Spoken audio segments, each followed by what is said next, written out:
চ্যানেলটি অবশ্যই সাবস্ক্রাইব করুন। অনিল লাশ চুরি করতে গিয়ে খোঁজ পায় একটি অদ্ভুত ঘণ্টার, আর তা তার জীবনকে করে তোলে দুর্বিষহ। এরপরে অনিলকে যখন নৌকার মাঝে পাওয়া যায়, তারপরে তাকে বাড়িতে আনা হয়। বাড়িতে আনার পরে তার সাথে কাজ করা সেই দুইজন তাকে দেখতে যায়, আর অনিল জানতে পারে তারা সেদিন তার সাথে লাশ তুলতে যায়নি। তারা যখন নদীর পাড়ে পৌঁছায় তখন সেখানে কাউকে দেখেনি, না অনিল আছে না নৌকা বাঁধা আছে ঘাটে। তারা ভাবে অনিল হয়তো নৌকাটা অন্য কোথাও রেখেছে। তারা বেশ অনেক সময় অপেক্ষা করে যখন দেখে অনিল এখনো আসে না বাড়ি থেকে, তখন তারা বুঝতে পারে অনিল হয়তো আজকে আর আসবে না। তাই তারা ফিরে চলে যায় বাড়িতে। তারা যে সময়ের কথা অনিলকে বলে, অনিল খেয়াল করে তার আসার আগেই অনিল নৌকা নিয়ে সেই জায়গা থেকে দুজনকে তুলে লাশ তুলতে চলে যায়। অনিলের সাথে সেই দুইজন কে ছিল তা অনিলের অজানাই থেকে যায়। অনিলের তখন শরীরে প্রচুর জ্বর। বাড়িতে সবাইকে জানায় মাছ ধরতে গিয়ে ভয় পেয়ে তার এই অবস্থা হয়েছে। পাশের একজন কবিরাজ এসে তাকে ঝাড়ফুঁক করে, কিন্তু সেই ঘণ্টা থেকে সে যেন নিস্তার পায় না। সে এক কাহিনী প্রতি রাতেই। ঘণ্টার শব্দ ভেসে আসে, আর তার মনে হয় বাইরে কেউ দৌড়ে বেড়ায়। বেশ বিরক্ত হয়ে যায় অনিল। আর মৃত্যু ভয় তো আছেই। এভাবে তো আর বেঁচে থাকা যায় না। প্রতি রাতে মৃত্যু নিয়ে ভয়। রাত হলেই যেন নেমে আসে এক ভয়াবহতা। তাই অনিল এবার কিছু একটা করতে চায় এই ঘণ্টার। অনিলের বাবা সেই সময় 3 গ্রাম পরে দর্জির কাজ করত। ছেলের এই দুর্ঘটনার কথা তার কানেও যায়, যদিও তিনি 2-3 সপ্তাহ পর পর বাড়িতে আসেন। কিন্তু এই ঘটনা শোনার পর সেদিন কাজ শেষ করেই তিনি বাড়িতে রওনা দেন। তার দোকান থেকে 2 গ্রাম পরে মাঠের মতো একটা জায়গা পার করে নিজের গ্রামে আসতে হয়। সেদিন কাজ শেষ করতে করতে বেশ ভালো রাত হয়ে যায় তার। তিনি যখন 2 গ্রাম পার করে মাঠে নেমে পড়েন, তখন বেশ অন্ধকার ছেয়ে গেছে। আবছা দেখা যাচ্ছে সবকিছু। পেছনের গ্রাম আর দেখা যাচ্ছে না, অন্ধকারে তা মিলিয়ে গেছে। সামনের গ্রামও দেখা যাচ্ছে না। তিনি মাঠের মাঝামাঝি, হাতে একটা ছোট লাইট, যার আলো বলতে ওইটুকুই পথের একটু জায়গা থেকে কোনো রকমে দেখা যায়। লাইটের চার্জ নেই। এদিকে ঠিক তখনই কানে ভেসে আসলো মৃদু এক ঘণ্টার শব্দ। বেশ অবাক হয়ে যান তিনি। এই রাতে এই ফাঁকা মাঠে ঘণ্টা বাজায় কে?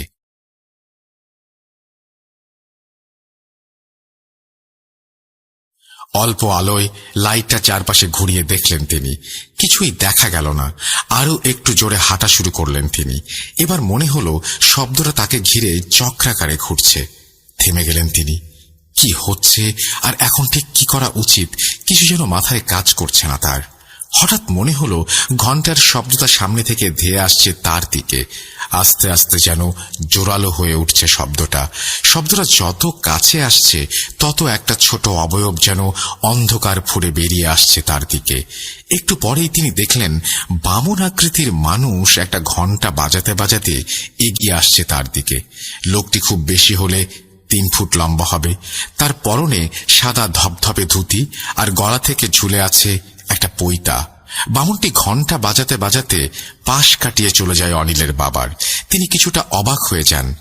এত রাতে এই লোক কোথা থেকে আসলো, আর এই ফাঁকা মাঠে এই অন্ধকারেই বা সে ঘণ্টা বাজিয়ে কি করে? এসব ভাবতে ভাবতে তিনি আবার হাঁটা দিলেন বাড়ির পথে। কিছু দূর আসতেই আবার সেই ঘণ্টার শব্দ। এবার ভেসে আসছে পেছন থেকে। আবার আগের মতো পেছন থেকে আস্তে আস্তে জোরে শব্দটা ভেসে আসছে কাছে। হঠাৎ পাশ কাটিয়ে পেছন থেকে সামনে এগিয়ে গেল সেই বামন। তিনি আরো জোরে হাঁটা দিলেন, কিন্তু এই বামনের সাথে তার কোনো মতেই তিনি হেঁটে পেরে উঠছিলেন না। এবার একটা নির্দিষ্ট দূরত্ব রেখে হাঁটা শুরু করলো বামন। আর তিনি লাইট মারলেন বামনের দিকে বিরক্ত হয়ে, আর জোরে ডাক দিয়ে বললেন, এই তুমি কে বলো তো? এই রাতের বেলা আমার সাথে এমন করছো কেন? বামনটি থেমে গেল। এটা দেখে অনিলের বাবাও থেমে গেলেন। বামনটি পেছনে ফিরে কিছুটা এগিয়ে আসলেন তার দিকে। এরপরে মুখটা গম্ভীর করে বললেন, সাবধানে থাকিস তোরা সবাই। অনেক বড় ভুল হয়েছে, অনেক বড় ভুল, অনেক বড় শক্তি তোরা কি পারবি এই শক্তির মোকাবেলা করতে? ঘন্টা ফিরে এসেছে, ঘন্টা ফিরে এসেছে, ঘন্টা ফিরে এসেছে বলেই পিছনে ফিরে অন্ধকারে হেঁটে মিলিয়ে গেল বামনটি। অনিলের বাবা কিছুই বুঝতে পারল না কি হলো বা কি বলে গেল। তিনি মনে করলেন অনেকদিন গ্রামে নেই, তাই হয়তো নতুন কোনো পাগল এসেছে গ্রামে। ব্যাপারটা তেমন পাত্তা না দিয়ে তিনি বাড়ি চলে গেলেন। বাড়িতে যেয়ে খাওয়া দাওয়া শেষ করে ঘুমিয়ে পড়লেন। অনেক পথ হেঁটে এসেছেন, শরীর বড্ড ক্লান্ত। ঘুমে যেন তার চোখ বন্ধ হয়ে আসছে বারবার। যা কিছু হয়েছে বাড়িতে কাল সকালে কথা বলা যাবে। ঘুমিয়ে পড়লেন তিনি। হঠাৎ একটা মৃদু শব্দে ঘুম ভেঙে গেল তার। মনে হচ্ছে টিনের চালের ওপর দিয়ে কেউ হেঁটে যাচ্ছে। উঠে বসলেন তিনি। এর মাঝেই সেই পরিচিত ঘণ্টার শব্দ। বেশ বিরক্ত হয়ে যান। শব্দটা আস্তে ধীরে আবার আগের মতো কাছে এগিয়ে আসছে। শব্দটা এখন যেন অনেক বেশি তীব্র, আগের মতো এতটা মৃদু না। কান ঝালাপালা হয়ে যাচ্ছে। অনিলের মা উঠে বসলেন পাশে। অনিলের মা বললেন, হয়েছে, এই শব্দটা শুনতেছেন, এই সমস্যা বাড়ির। এই থেকেই যেন এত কিছুর শুরু হয়েছে। রাতে বাড়ি আসার সময়ের সেই অদ্ভুত ব্যাপারটা অনিলের বাবা বললেন। দুজনের কেউ কিছু বুঝতে পারল না। সারা রাত আর ঘুম হল না। তার মনে হচ্ছে অনিলের ঘর থেকে ঘন্টা বেজেই চলেছে, বেজেই চলেছে, বেজেই চলেছে।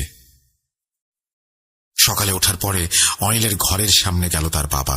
অনিলকে ডেকে বলল, কি হয়েছে তোমার?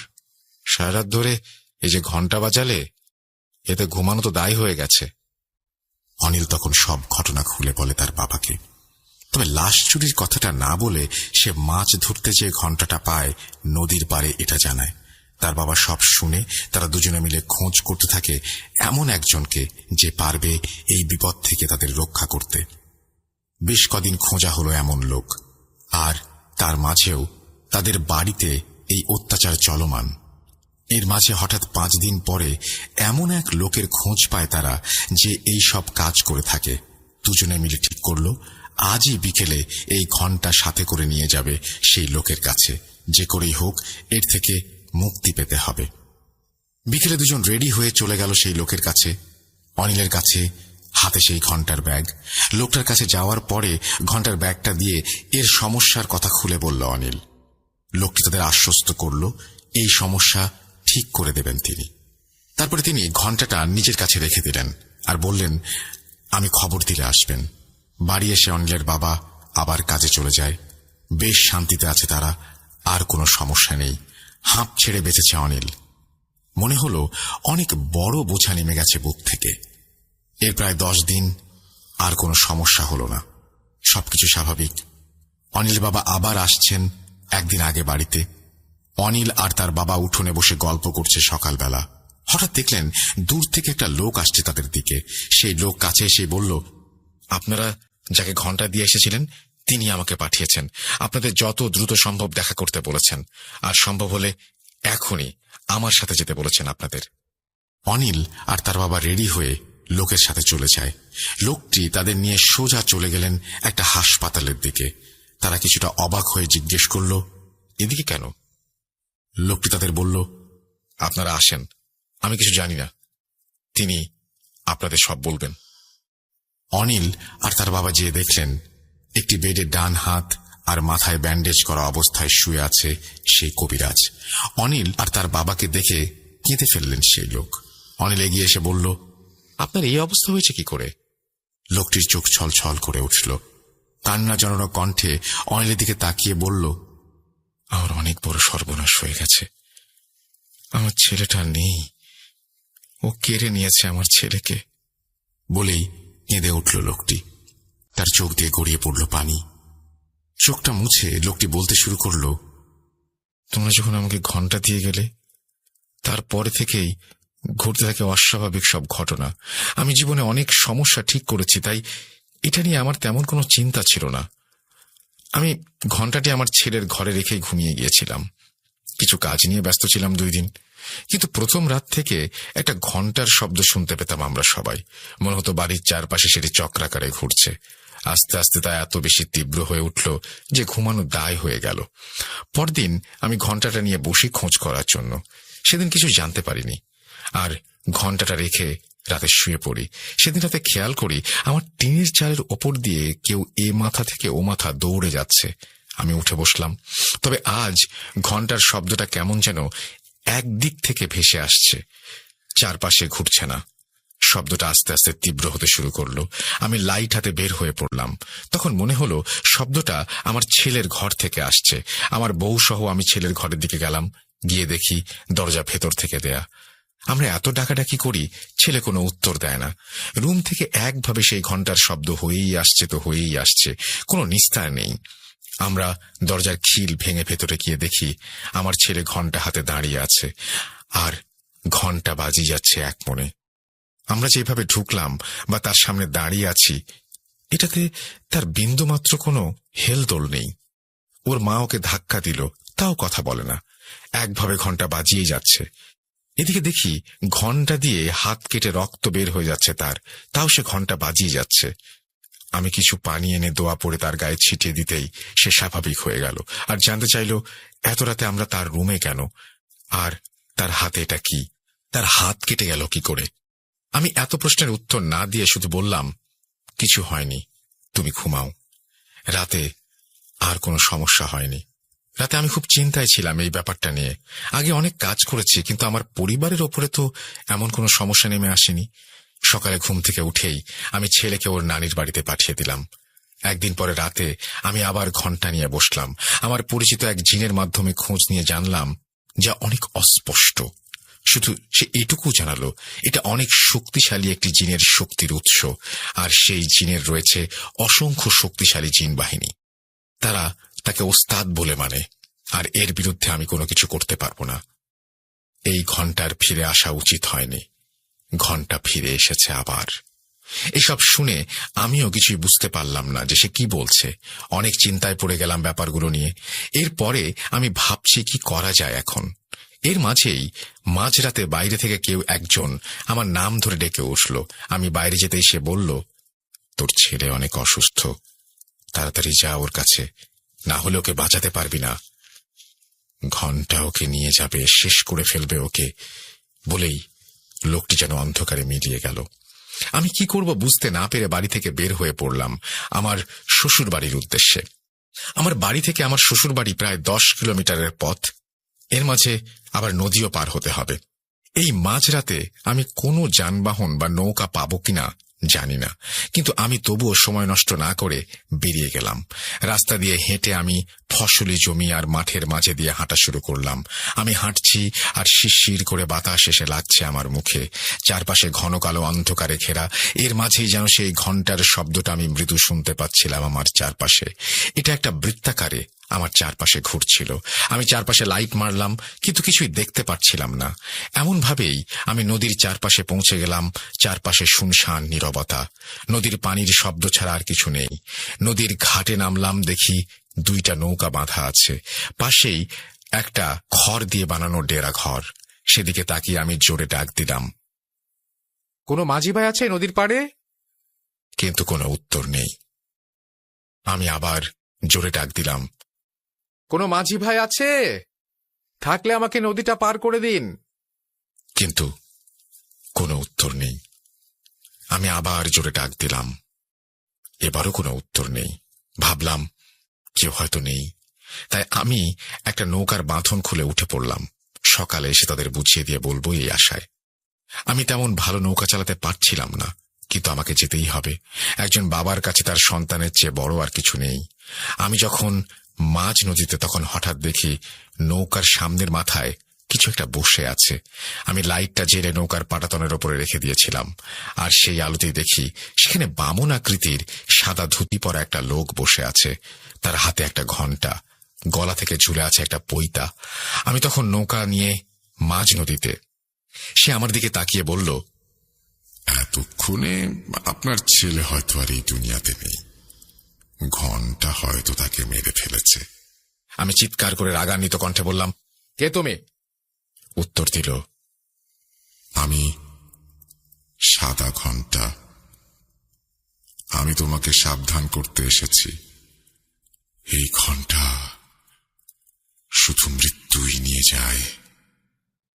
এটা বলেই লোকটা যেন আমার সামনে থেকে হারিয়ে গেল অন্ধকারে। আমি ততক্ষণে ওপারে পৌঁছে গেছি। নৌকাটা গাছের সাথে বেঁধে তাড়াতাড়ি হাঁটা দেয় সেই বাড়ির দিকে। আমি যখন পৌঁছালাম দেখি বাড়িতে অনেক কোলাহল, অনেক লোকজন এসে গেছে। আমি দৌড়ে গেলাম বাড়ির ভেতরে। দেখি মেঝেতে পড়ে আছে আমার ছেলে, গায়ে অসংখ্য আঁচড়ের দাগ, শরীর থেকে তখন রক্ত পড়ছে। আমি ওকে সাবধানে রাখার জন্য এই বাড়িতে পাঠিয়ে দেই। আর এখানে ওর অবস্থা করেছে যা দেখে প্রচুর রাগ হয় আমার।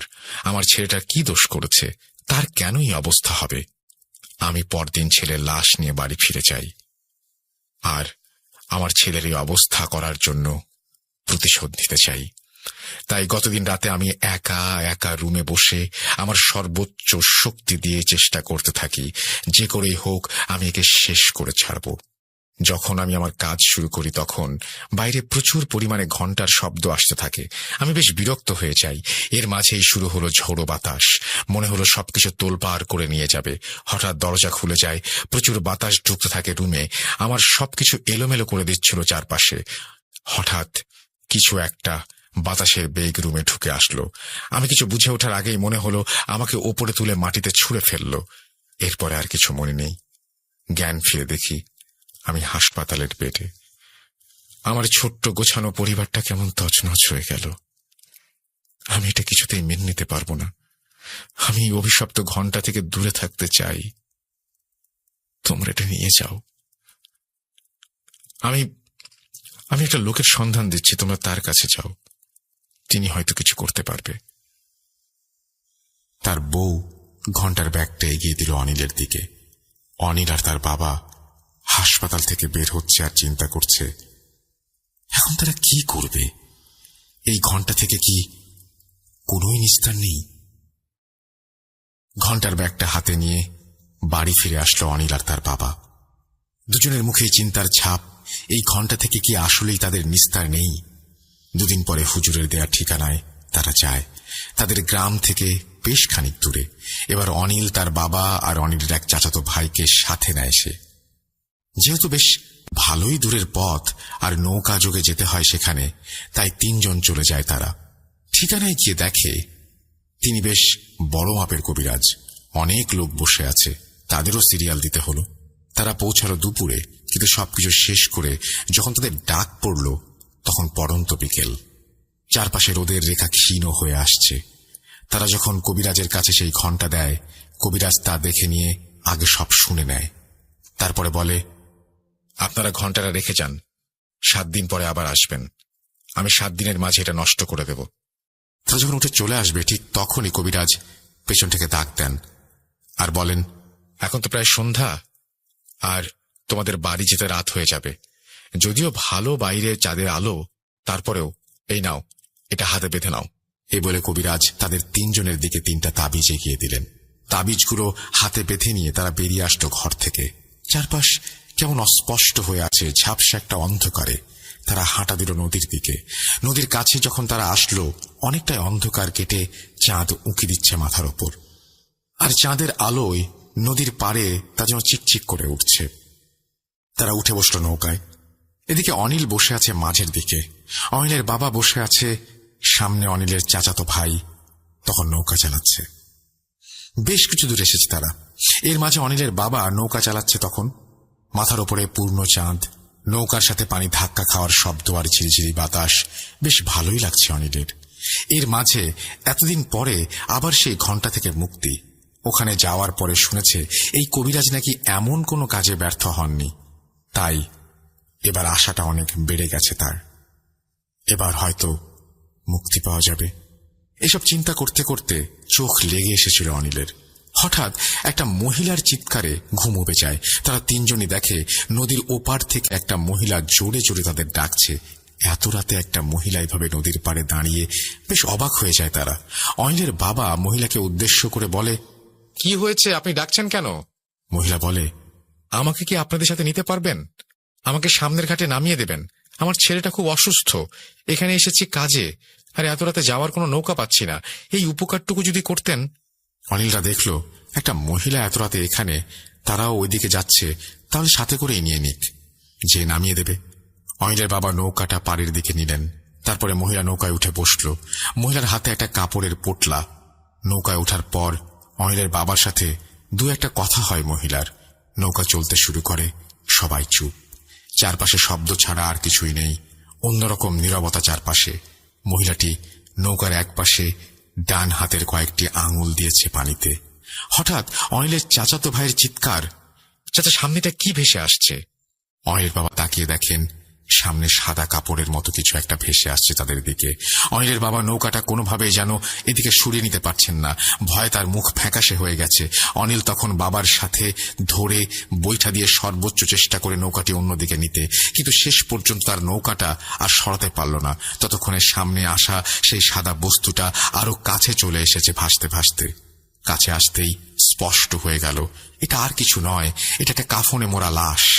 আর সেটা অনিলের ভয় আরো বাড়িয়ে দেয় কয়েক গুণ, কারণ এই লাশ তার চেনা। পুকুরের মাঝে ঠিক এই লাশটাই ভাসতে দেখেছিল সে, আর এই লাশটাই তো নৌকায় করে নিয়ে চলেছে অনিল। তাহলে কি আবার সেই ঘন্টার কোনো প্রভাবে আটকে গেল তারা? এটা ভাবতেই লাশটা জোরে এসে ধাক্কা দিল নৌকায়। নৌকা ভালো করে ধরে কোনো মতে তারা তাল সামলে নিল। লাশটি ধাক্কা দিয়ে নৌকার এক পাশ দিয়ে ভেসে চলে গেল পেছনের দিকে। কিন্তু এবার তারা তিনজন খেয়াল করল নৌকায় সেই মহিলাটি কোথায়। শুধু কাপড়ের পোটলা পড়ে আছে নৌকার মাঝের পাটাতনে, কিন্তু সেই মহিলাটি তো নেই। অনিলের বাবা বলল, দেখো তো সে পানিতে পড়ে গেল কিনা। এসব করতে করতেই হঠাৎ কাপড়ের সেই পোটলাটি নড়ে উঠল। একটা খসখসে আওয়াজে সবাই তাকালো পোটলার দেখে। হঠাৎ তাদের চোখের সামনেই পোটলা খুলে বেরিয়ে আসলো একটা 4 বছরের শিশু। তার চেহারা এত বিভৎস, দেখার মতো না। শরীরের বিভিন্ন অংশে কাটাছেঁড়া দাগ, রক্ত পড়ছে সেখান থেকে।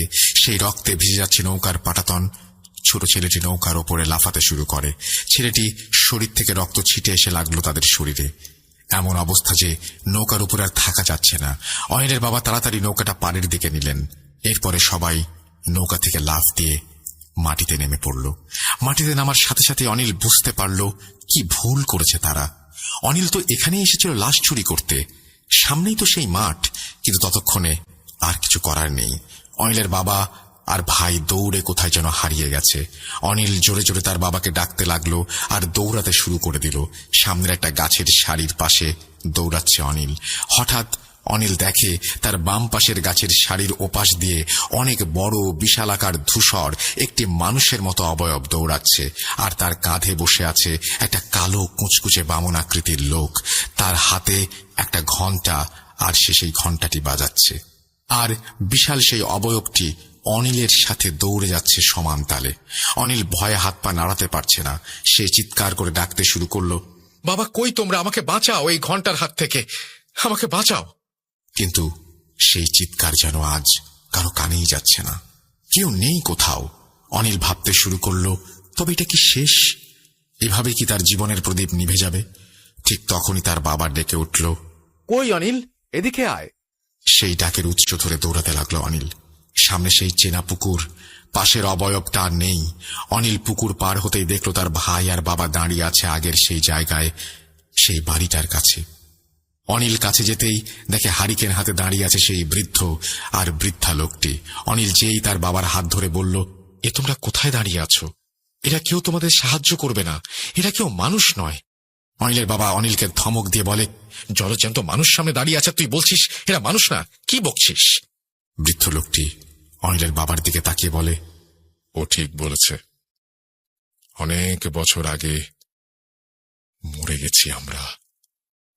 ওই যে পাশের ঘরটা, ওখানে পড়ে আছে আমাদের অর্ধগলিত লাশ। এই ঘন্টা আমাদের বাধ্য করেছে সব করতে। আমরা কেউ তার বিরুদ্ধে কিছু করতে পারবো না, কেউ না। এতগুলো বছর পরে ঘন্টা আবার ফিরে এসেছে। এটা বলেই লোক দুটো যেন তাদের সামনে থেকে একদম হাওয়ায় মিলিয়ে গেল। অনিল বাবা সাহস করে পাশের দিকে এগিয়ে যেতেই একটা মাংস পচা গন্ধ এলো তার নাকে। টেবিলে জ্বলছে একটা হ্যারিকেন, আর মেঝেতে পড়ে আছে 2টা অর্ধগলিত লাশ। অনিল বাবা তাদের কাছে এসেই দুজনের হাত চেপে ধরে বলল, আর এক মুহূর্ত এখানে না, নৌকায় করে চল। তিনজন হাত ধরে দৌড় দেয় নৌকার দিকে। পেছন থেকে ভেসে আসছে ঘন্টার শব্দ, আর পেছনে তাকানো যাবে না। ভয়ে ভয়ে তিনজন দৌড়ে এসে উঠে পড়ল নৌকায়। জোরে বাড়ির দিকে চালাতে শুরু করে দিল নৌকা।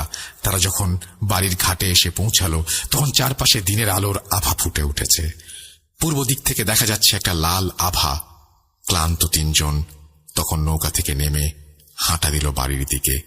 বাড়িতে আসার পরে অনিল তার বাবা আর চাচাতো ভাইকে বলল, নৌকা থেকে নেমেই তোমরা কোথায় হারিয়ে গিয়েছিলে? আমি এত খুঁজলাম, ডাকলাম, কোনো সারা শব্দ নেই। আর আমি যখন তোমাদের খুঁজছিলাম, তখন দেখি পাশে একটা বিশাল আকৃতির কেউ দৌড়াচ্ছে, আর কাঁধে বসে আছে কালো কুঁচকুচে একটা বামন। সে সেই তালে তালে ঘন্টা বাজিয়ে যাচ্ছে। তারপরে দেখলাম তোমরা দুজন সেই বাড়ির সামনে। অনিলের বাবা আর চাচাতো ভাইও সেম কথা বলল। তারাও নেমে আশেপাশে কাউকে দেখেনি। তারা দৌড়ানোর সময় দুজনেই পাশের অবয়বটিকে দেখেছে। অনিলের বাবা বলল, আমি এভাবে ভয়ে তোদের ডাকতে ডাকতে সামনে গিয়ে দেখি সেই কুড়ে ঘর, সেখানে দাঁড়িয়ে গেছি। এরপরে অনিলের চাচাতো ভাই বলে, আমিও সেই ঘর আর চাচা দাঁড়িয়ে আছে দেখে দাঁড়িয়ে গেছি। তিনজনেই বুঝতে পারল তারা একই জিনিস দেখে একইভাবে দাঁড়িয়ে গেছে। কিন্তু এর অর্থ কি? কেনই বা তারা দৌড়ানোর সময় তাদের আর কাউকে পাশে দেখতে পায়নি, আর ওই দিকেই কেন তাদের নিয়ে যাওয়া হলো, এটা তারা কিছুই জানে না। এর ব্যাখ্যাও তাদের কাছে নেই। এর প্রায় 5 দিন আর কোনো সমস্যা নেই, সবকিছু স্বাভাবিক। তারা সবাই এবার স্বস্তির নিঃশ্বাস ফেলছে। যাক, অবশেষে এর সমাধান হলো। হঠাৎ 6 দিনের মাথায় এক লোক এসে উপস্থিত হলো তাদের বাড়িতে। তারা যে কবিরাজকে ঘণ্টা দিয়ে এসেছিল, সেই কবিরাজের কাছ থেকে এসেছে লোকটি। সে জানালো, কবিরাজ রাতে তার নিজের মতো করে এই ঘন্টা নষ্ট করার জন্য লেগে পড়ে। আমরাও 4 জন ছিলাম তার সাথে। তিনি প্রথম 2 দিন কিছুই করতে পারেননি, কারণ কোনোভাবেই কোনো এক কারণে তার সাথে থাকা জিনদের তিনি হাজির করতে পারছিলেন না। এমন কিছু এর আগে কখনোই হয়নি তার সাথে। এরপরে গত রাতে তিনি একজনকে হাজির করেন। আমরা 3 জন ছিলাম তার সাথে। হঠাৎ বাইরে প্রচুর বাতাস শুরু হয়ে যায়, চারপাশ থেকে ঘন্টার শব্দ। তিনি ঘর থেকে বের হন, আমরাও সাথে সাথে বের হয়ে আসি। আমরা দেখি আমাদের বাড়ির চারপাশে ঘিরে ছুটে চলেছে বিশাল একটা কালো অবয়ব, আর তার কাঁধে কালো কুঁচকুঁচে ছোট একটা লোক। সে বিরামহীনভাবে ঘন্টা বাজিয়ে চলেছে। তিনি আমাদের রুমে যেতে বললেন, আর নিজে তাড়া করলেন সেই অবয়বকে। এরপরে 10 মিনিট হয়ে যায়, বাইরে আর কোনো শব্দ নেই। এত নিস্তব্ধতা, যেন কোনো কিছুই নেই এখানে। আমরা বাইরে বের হয়ে দেখি কেউ নেই, আর অবয়বটিও নেই। আমরা লাইট নিয়ে সবাই বাইরে বের হয়ে পড়ি তাকে খুঁজতে। অনেকক্ষণ এদিক ওদিক খোঁজার পরে আমরা তাকে মাঠের মাঝে একটা জমিতে পড়ে থাকতে দেখি। আমরা যখন তার কাছে যাই, তার পুরো শরীর কাঁদাতে মেখে আছে। মনে হয় কারোর সাথে ধস্তাধস্তি হয়েছে। তার শরীরে উঠে দাঁড়াবার শক্তি নেই। এই কাজ তিনি করতে পারবেন না, তাই ঘণ্টাটি পাঠিয়ে দিয়েছেন। বলেই লোকটি অনিলের দিকে সেই ব্যাগটি বাড়িয়ে দিল আর বলল, আপনারা দেখেন এটা কিছু করতে পারেন কিনা। লোকটি চলে গেল। অনিল তাকিয়ে আছে ব্যাগটির দিকে। মৃত্যু ছাড়া কি তবে কোনোভাবেই নিস্তার নেই ঘণ্টা থেকে? আবার সেই আগের সমস্যাগুলো নিয়ে দিন কাটাতে শুরু করলো তারা। তবে এবার নতুন করে সেই ঘটনাগুলোর সাথে যুক্ত হয়েছে সেই অবয়ব আর কালো বামনটা। বাড়ির চারপাশে তাদের ঘুরে ঘুরে ঘণ্টা বাজানোর শব্দ পাওয়া যায়। এর কয়েকদিন পরে অনিলের এক আত্মীয় আসে তাদের বাড়িতে। সে সবটা শুনে অনিল আর তার বাবাকে জানায় সে একটা লোককে চেনে। তাদের বাড়ির পাশে একটা শ্মশানে থাকে এক কাপালিক, আর এই কাপালিক প্রায় অনেক দিন ধরে আছে। কারো সাথে কথা বলে না, যোগাযোগ করে না। সে হয়তো পারবে এই সমস্যার সমাধান করতে। পরদিন তারা সেই ঘণ্টা নিয়ে চলে যায় সেই কাপালিকের কাছে। কাপালিক ঘণ্টাটি দেখেই আঁতকে উঠে ভয়ে বলতে থাকে, এটা এখনই নিয়ে যান এখান থেকে। এটা নিয়ে আমার কাছে এসো না, আমি এটার কিছু করতে পারবো না। এটার কিছু করতে যাওয়া মানেই হলো নিজের মৃত্যু ডেকে আনা। তাড়াতাড়ি যাও, যাও এখান থেকে, বিদায় হও তোমরা। অনিল আর তার বাবা প্রায় কাঁদো কাঁদো গলায় কাপালিকের কাছে বসে পড়ে। বলে, একটা সমাধান দেন, আমরা তো আর পারছি না এই ঘণ্টা নিয়ে, আমাদের জীবন শেষ হতে চলেছে। কাপালিক সব শুনে বলল, আমি এটার কিছুই করতে পারবো না। তবে আমি ভারতে ছিলাম, ওখানে 7 জন ভাই আছে, আমি তাদের কাছে থেকেছি। তারা এটার কিছু করতে পারবে হয়তো। আমি ঠিকানা দিচ্ছি তোমাদের, তাদের সাথে কথা বলো, এর সমাধান দেবে। আর এই ঘণ্টা নিয়ে তোমরা কখনো আমার কাছে এসো না। তারা কাপালিকের কাছ থেকে সেই ঠিকানা নিয়ে বাসায় চলে আসে। কাপালিক যে ঠিকানা দিয়েছে সেটা ভারতের পাঞ্জাব প্রদেশের একটি গ্রামের ঠিকানা। অনিলদের ভারতে আত্মীয় থাকার সুবাদে তারা সেখানে যোগাযোগ করে আর সেই 7 ভাইকে সবকিছু খুলে বলে। তারা জানায় তারা আসবে এই সমস্যার সমাধান করতে। এর কিছুদিন পরে তারা অনিলের বাড়িতে আসে। তারা ঘণ্টাটা দেখে বলে, আজ রাতে এটার ব্যবস্থা করব আমরা। তারপরে তারা রাতে এই কাজ করতে কি কি লাগবে সেটা অনিলকে জানায়। অনিল সেই অনুযায়ী সবকিছুর ব্যবস্থা করে দেয়। আর তারা জানায় বাড়ির কেউ যেন রাতে কাজের সময় বাইরে বের না হয়, এমনকি বাইরে যাতে না তাকায়। যত কিছুই হয়ে যাক যেন তারা ঘরের বাইরে না আসে। রাত 10টার দিকে তারা 7 জন মিলে বাড়ির উঠোনে তাদের মতো করে কাজে বসে যায়। বাড়ির সবাই ঘরের দরজা জানালা আটকে ঘরে ঢুকে পড়ে। প্রায় 30 মিনিট পরে অনিলরা শুনতে পায় বাইরে প্রচুর পরিমাণে বাতাস হচ্ছে, মনে হচ্ছে ঝড় শুরু হয়ে গেছে। আর সেই ঝড়ের তোড়ে তাদের বাড়ির আশেপাশের কিছু গাছপালা ডালপালা সব যেন ভেঙে পড়ছে। প্রায় 1 ঘন্টা ধরে চলে এই তাণ্ডব। তারপরে চারপাশ একদম নিস্তব্ধ। বাইরে থেকে এসে ডাক দিয়ে একজন বলে, সবাই বাইরে আসেন ঘর থেকে। সবাই বাইরে বের হয়ে আসতে তারা বলে, আর কোনো ভয় নেই, সব সমস্যা শেষ হয়ে গেছে। এদিকে তাদের 7 জনের মাঝে একজনের হাত ভেঙে গেছে একটি গাছের ডাল লেগে। বাড়ির চারপাশে অনেক ভাঙা ডাল আর গাছ পড়ে আছে। তারা বলে, আজ আর কিছু নয়, সকালে উঠে জানব। পরদিন সকালে উঠে তারা একজন সবাইকে ডেকে নিয়ে বসে। তারপরে অনিলের বাবাকে বলতে শুরু করে, অনিল তোমাদের কাছে আসলে মিথ্যা বলেছে। ও মাছ ধরতে যেয়ে এমন কিছু হয়নি, ও আসলে লাশ চুরি করত। আর সেখান থেকে এই ঘটনার শুরু। বাড়ির সবাই অনিলের দিকে তাকায়। অনিল মাথা নিচু করে হ্যাঁ বলে। লোকটি আবার বলতে শুরু করে, এই যে ঘণ্টাটি দেখছেন, বলে ঘণ্টাটি উপরে তুলে ধরে। আর সবাই অবাক, কারণ ঘণ্টা এখানে 2টা আর তার জোড়া লাগানো, আগে ছিল একটা। এই ঘণ্টাটা এক জিনের সর্দার তার 2 প্রিয় জিনকে দেয়, আর যে 2 জনকে দেয় তারা ছিল 2 ভাই। অনিলের বাবার দিকে তাকিয়ে বলে, যে সাদা ধুতি পরা লোকটিকে আপনি দেখেছেন সে হলো তাদের 2 জনের মাঝে একজন, আর সে ছিল ভালো। আর অপর যে কালো জনকে আপনারা দেখেছেন সে হচ্ছে খারাপ জিন। আর এই ঘণ্টা ব্যবহার করে সে অনেক শক্তিশালী জিনকে তার কাছে রাখত, আর তাদের সাহায্যে এই ঘণ্টা দিয়ে আরো বেপরোয়া শক্তিশালী হয়ে ওঠে। অনেক বছর আগে কোনো এক এলাকায় এই ঘণ্টা দিয়ে সেই খারাপ জিন মানুষের উপরে অত্যাচার শুরু করে আর মানুষ মারতে শুরু করে। তখন সেই এলাকার অনেক ভালো বড় আর কিছু আলেম মিলে সেই জিনটিকে নিয়ে এই ঘণ্টা দুটি এক জায়গায় জোড়া লাগায়। তার ফলে এই ভালো শক্তির জিনগুলো খারাপ শক্তির জিনগুলোকে বন্দী করে ফেলে এই ঘণ্টার মাধ্যমে। আর এই ঘণ্টাটিকে পাহারা দিত সেই ভালো বামন জিনটি। আর সেই আলেমরা মিলে এই ঘণ্টাকে একটা পুরনো কবরের মাঝে পুঁতে রাখে, যাতে এটা অন্য কোনো মানুষের হাতে না যায়। কিন্তু অনিল লাশ চুরি করতে গিয়ে এই অভিশপ্ত ঘণ্টাটিকে এই কবর থেকে বের করে আনে, আর দৌড়াতে গিয়ে পড়ে যায়, আর ঘণ্টার জোড়া খুলে যায়।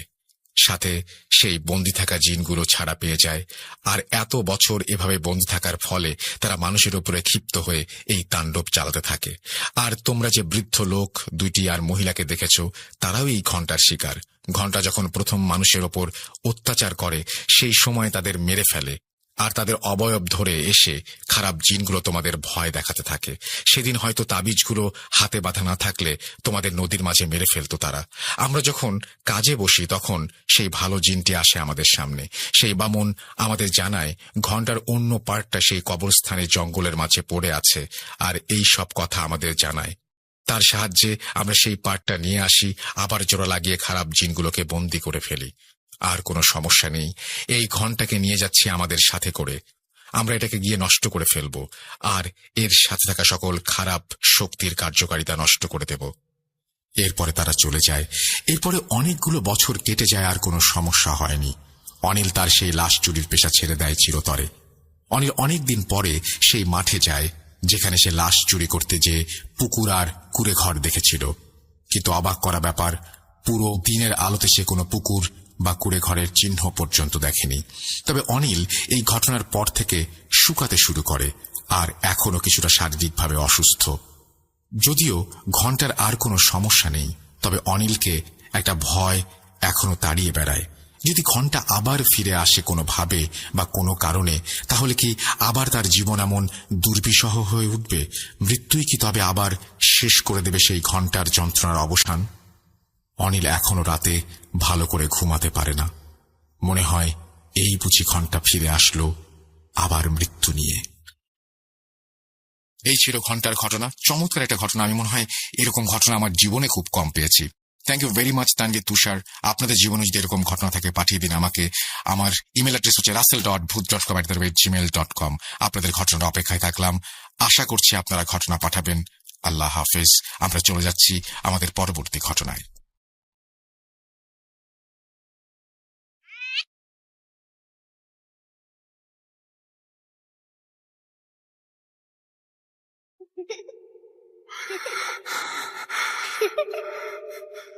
লুকোচুরি খেলবে?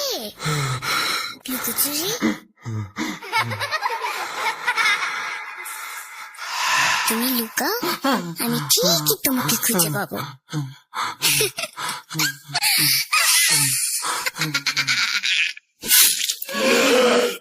Booth.com with Russell.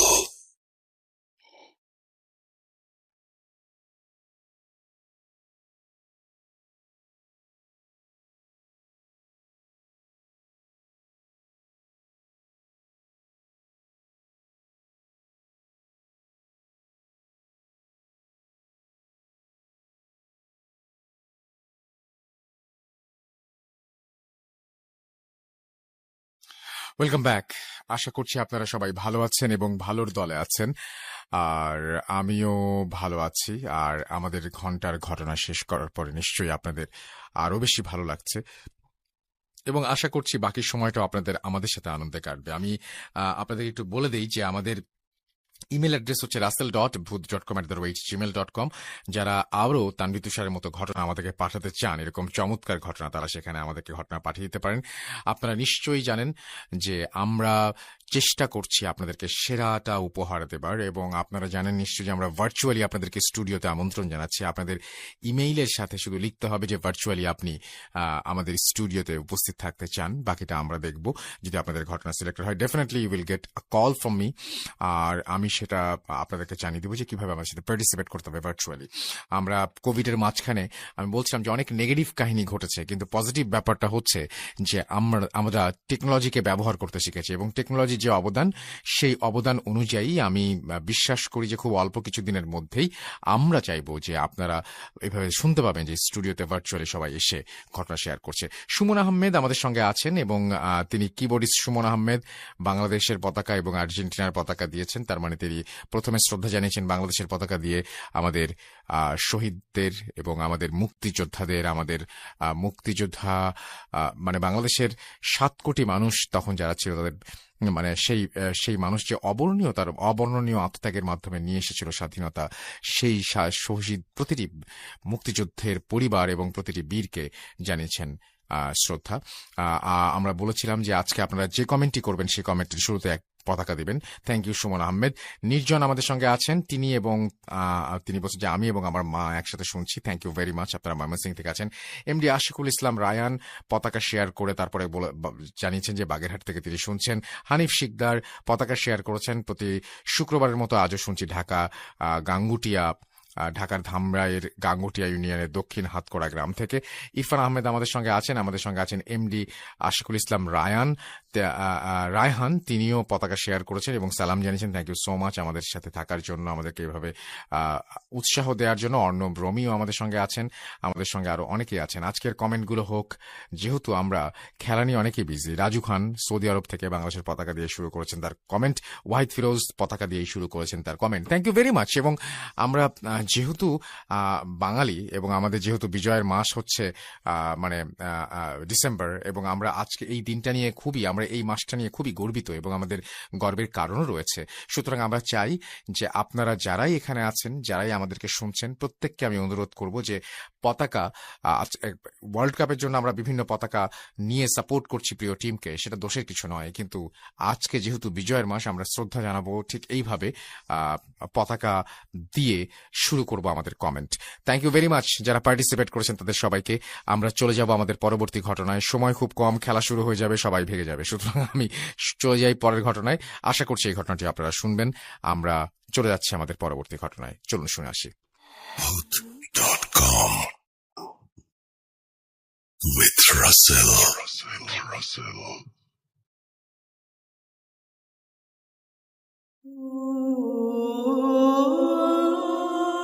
আসসালামু আলাইকুম রাসেল ভাই। আমি অনেকদিন ধরে চিন্তা করছিলাম যে ঘটনা পাঠাবো বাট আজ প্রায় 10-11 বছর পর মনে হলো যে না, অনেক তো ঘটনা শুনলাম, এখন নিজেরও উচিত যে ঘটনা পাঠাই। সো টাইপিং এ একটু ঝামেলা আছে আমার। আমি আবার স্পষ্ট বাংলা লিখতে গেলে একটু স্লো, তো রেকর্ড করে পাঠানোটাই বেটার মনে করলাম, তাই রেকর্ড করে ঘটনাটা পাঠাচ্ছি। ঘটনাগুলো হচ্ছে ছোট ছোট কিছু ইনসিডেন্ট নিয়ে, সেই ঘটনাগুলো আমার সাথে ঘটে গেছে। তো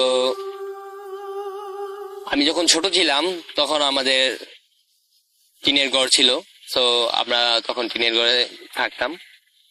তো দোতলা টিনের ঘর বলা হয়তো। তো তখন নিচের যে ফ্লোর, সেই ফ্লোরটা মনে করেন রাসেল ভাই পাকা ছিল। এবার বিবরণগুলো আমার দেওয়ার দরকার আছে ঘটনার সাথে। তো রাসেল ভাই, আমাদের গ্রামে প্রায় সময় চুরি হতো। তো চুরি করলে অনেক সময় নিচে যে কাঁচা ফ্লোর থাকে, তাদের মাটির ফ্লোর থাকে, তাদের এই নিচ দিয়ে সেই মাটি খনন করে চোর ঘরে প্রবেশ করতো এবং বিভিন্ন আসবাবপত্র চুরি করতো। তো আমাদের রুম পাকা ছিল, সো চোর আসাটা ইম্পসিবল ছিল বা কোনো ওয়ে ছিল না। আর যেহেতু টিনের ঘর, সেহেতু চোর যদি আসতে হয় তাহলে নিচে দিয়ে তো আসা সম্ভবই না। তো উপর দিয়ে যদি আসতে হয় তো টিন কাটলে সেটা শব্দ হবে। তো রাত্রে আনুমানিক তখন আমার বয়সটা ছিল এই 6 বছর। তো মোটামুটি আমি অনেক কিছু বুঝি, তখন ক্লাস 2-তে পড়ি মেবি। তো রাসেল ভাই, আমি ঘুমিয়েছিলাম, রাত প্রায় অনেক গভীর, এক্স্যাক্টলি সময়টা আমার মনে নেই। ঘটনাটা হচ্ছে এমন যে যখন আমার ঘুম ভাঙলো তখন আমি নোটিস করলাম যে, আপনি খেয়াল করে দেখবেন রুমের ভিতরে অনেক সময় এই যখন আমরা এই ফ্যান লাইটের সুইচ ব্যবহার করি, সেখানে একটা ছোট্ট লাল বাতি ব্যবহার করা হতো। এখন অধিকাংশের ক্ষেত্রেই ব্যবহার করা হয় না, যাতে তখনকার সময়টা ব্যবহার করা হতো অ্যাভেলেবেল, যাতে বোঝা যায় যে হ্যাঁ, ওই বাতিটা দিনের বেলা জ্বললেও বোঝা যেত যে হ্যাঁ, কারেন্ট আছে, বিদ্যুৎ আছে। তো সেই বাতিটার আশেপাশে তেমন কোনো কিছু ছিল না যেটা মুভ করবে। তো রাসেল ভাই, ইলেকট্রনিক কোনো সমস্যা নেই যে বাতিটা কিছুক্ষণ জ্বলবে আবার বন্ধ হবে এমন। তো রাসেল ভাই, আমি খেয়াল করলাম বাতিটা, যখন আপনি একটা ডার্ক রুমে থাকবেন, একটা অন্ধকার রুমে থাকবেন, আর একমাত্র এই আলোর উৎস, সেখানে যদি আপনি কিছুক্ষণ দেখবেন যে কেউ যেন বাতিটার মধ্যে হাত দিচ্ছে, আবার হাতটা সরিয়ে নিলে বাতিটা স্পষ্ট হচ্ছে। তো রাসেল ভাই, আমার ক্ষেত্রেও তেমনটাই হয়েছে। আমি দেখছি যে বাতিটার মধ্যে কেউ যেমন হাত দিচ্ছে আবার হাত সরিয়ে নিচ্ছে, এমনটা আমি প্রথমে নোটিস করলাম। তারপর ভাবলাম যে কি হতে পারে। তারপর একটু চোখ কষলে যখন আমি স্পষ্ট হয়ে মানে আমি তো সোজাসুজি শুয়েছিলাম, তখন এক কাত হয়ে বাতিটার দিকে মুভ করে আমি স্পষ্ট হয়ে দেখার চেষ্টা করলাম। তো রাসেল ভাই, তখন আমি দেখলাম যে কোনো একটা মহিলা অবয়ব, মেবি মহিলা অবয়বদের এই চুল বড় থাকে, তারপরে তাদের বডি ল্যাঙ্গুয়েজ যেরকম, তেমন একটা মহিলা অবয়ব আপনি মুভ করছে সেই বাতিটার সামনে দিয়ে। আর সে যখন বাতিটার মিডল পয়েন্টে আসছে, তখনই বাতিটা আমার চোখ থেকে ওর বডির জন্য আড়াল হচ্ছে। তো তখন পুরোটা রুম অন্ধকার।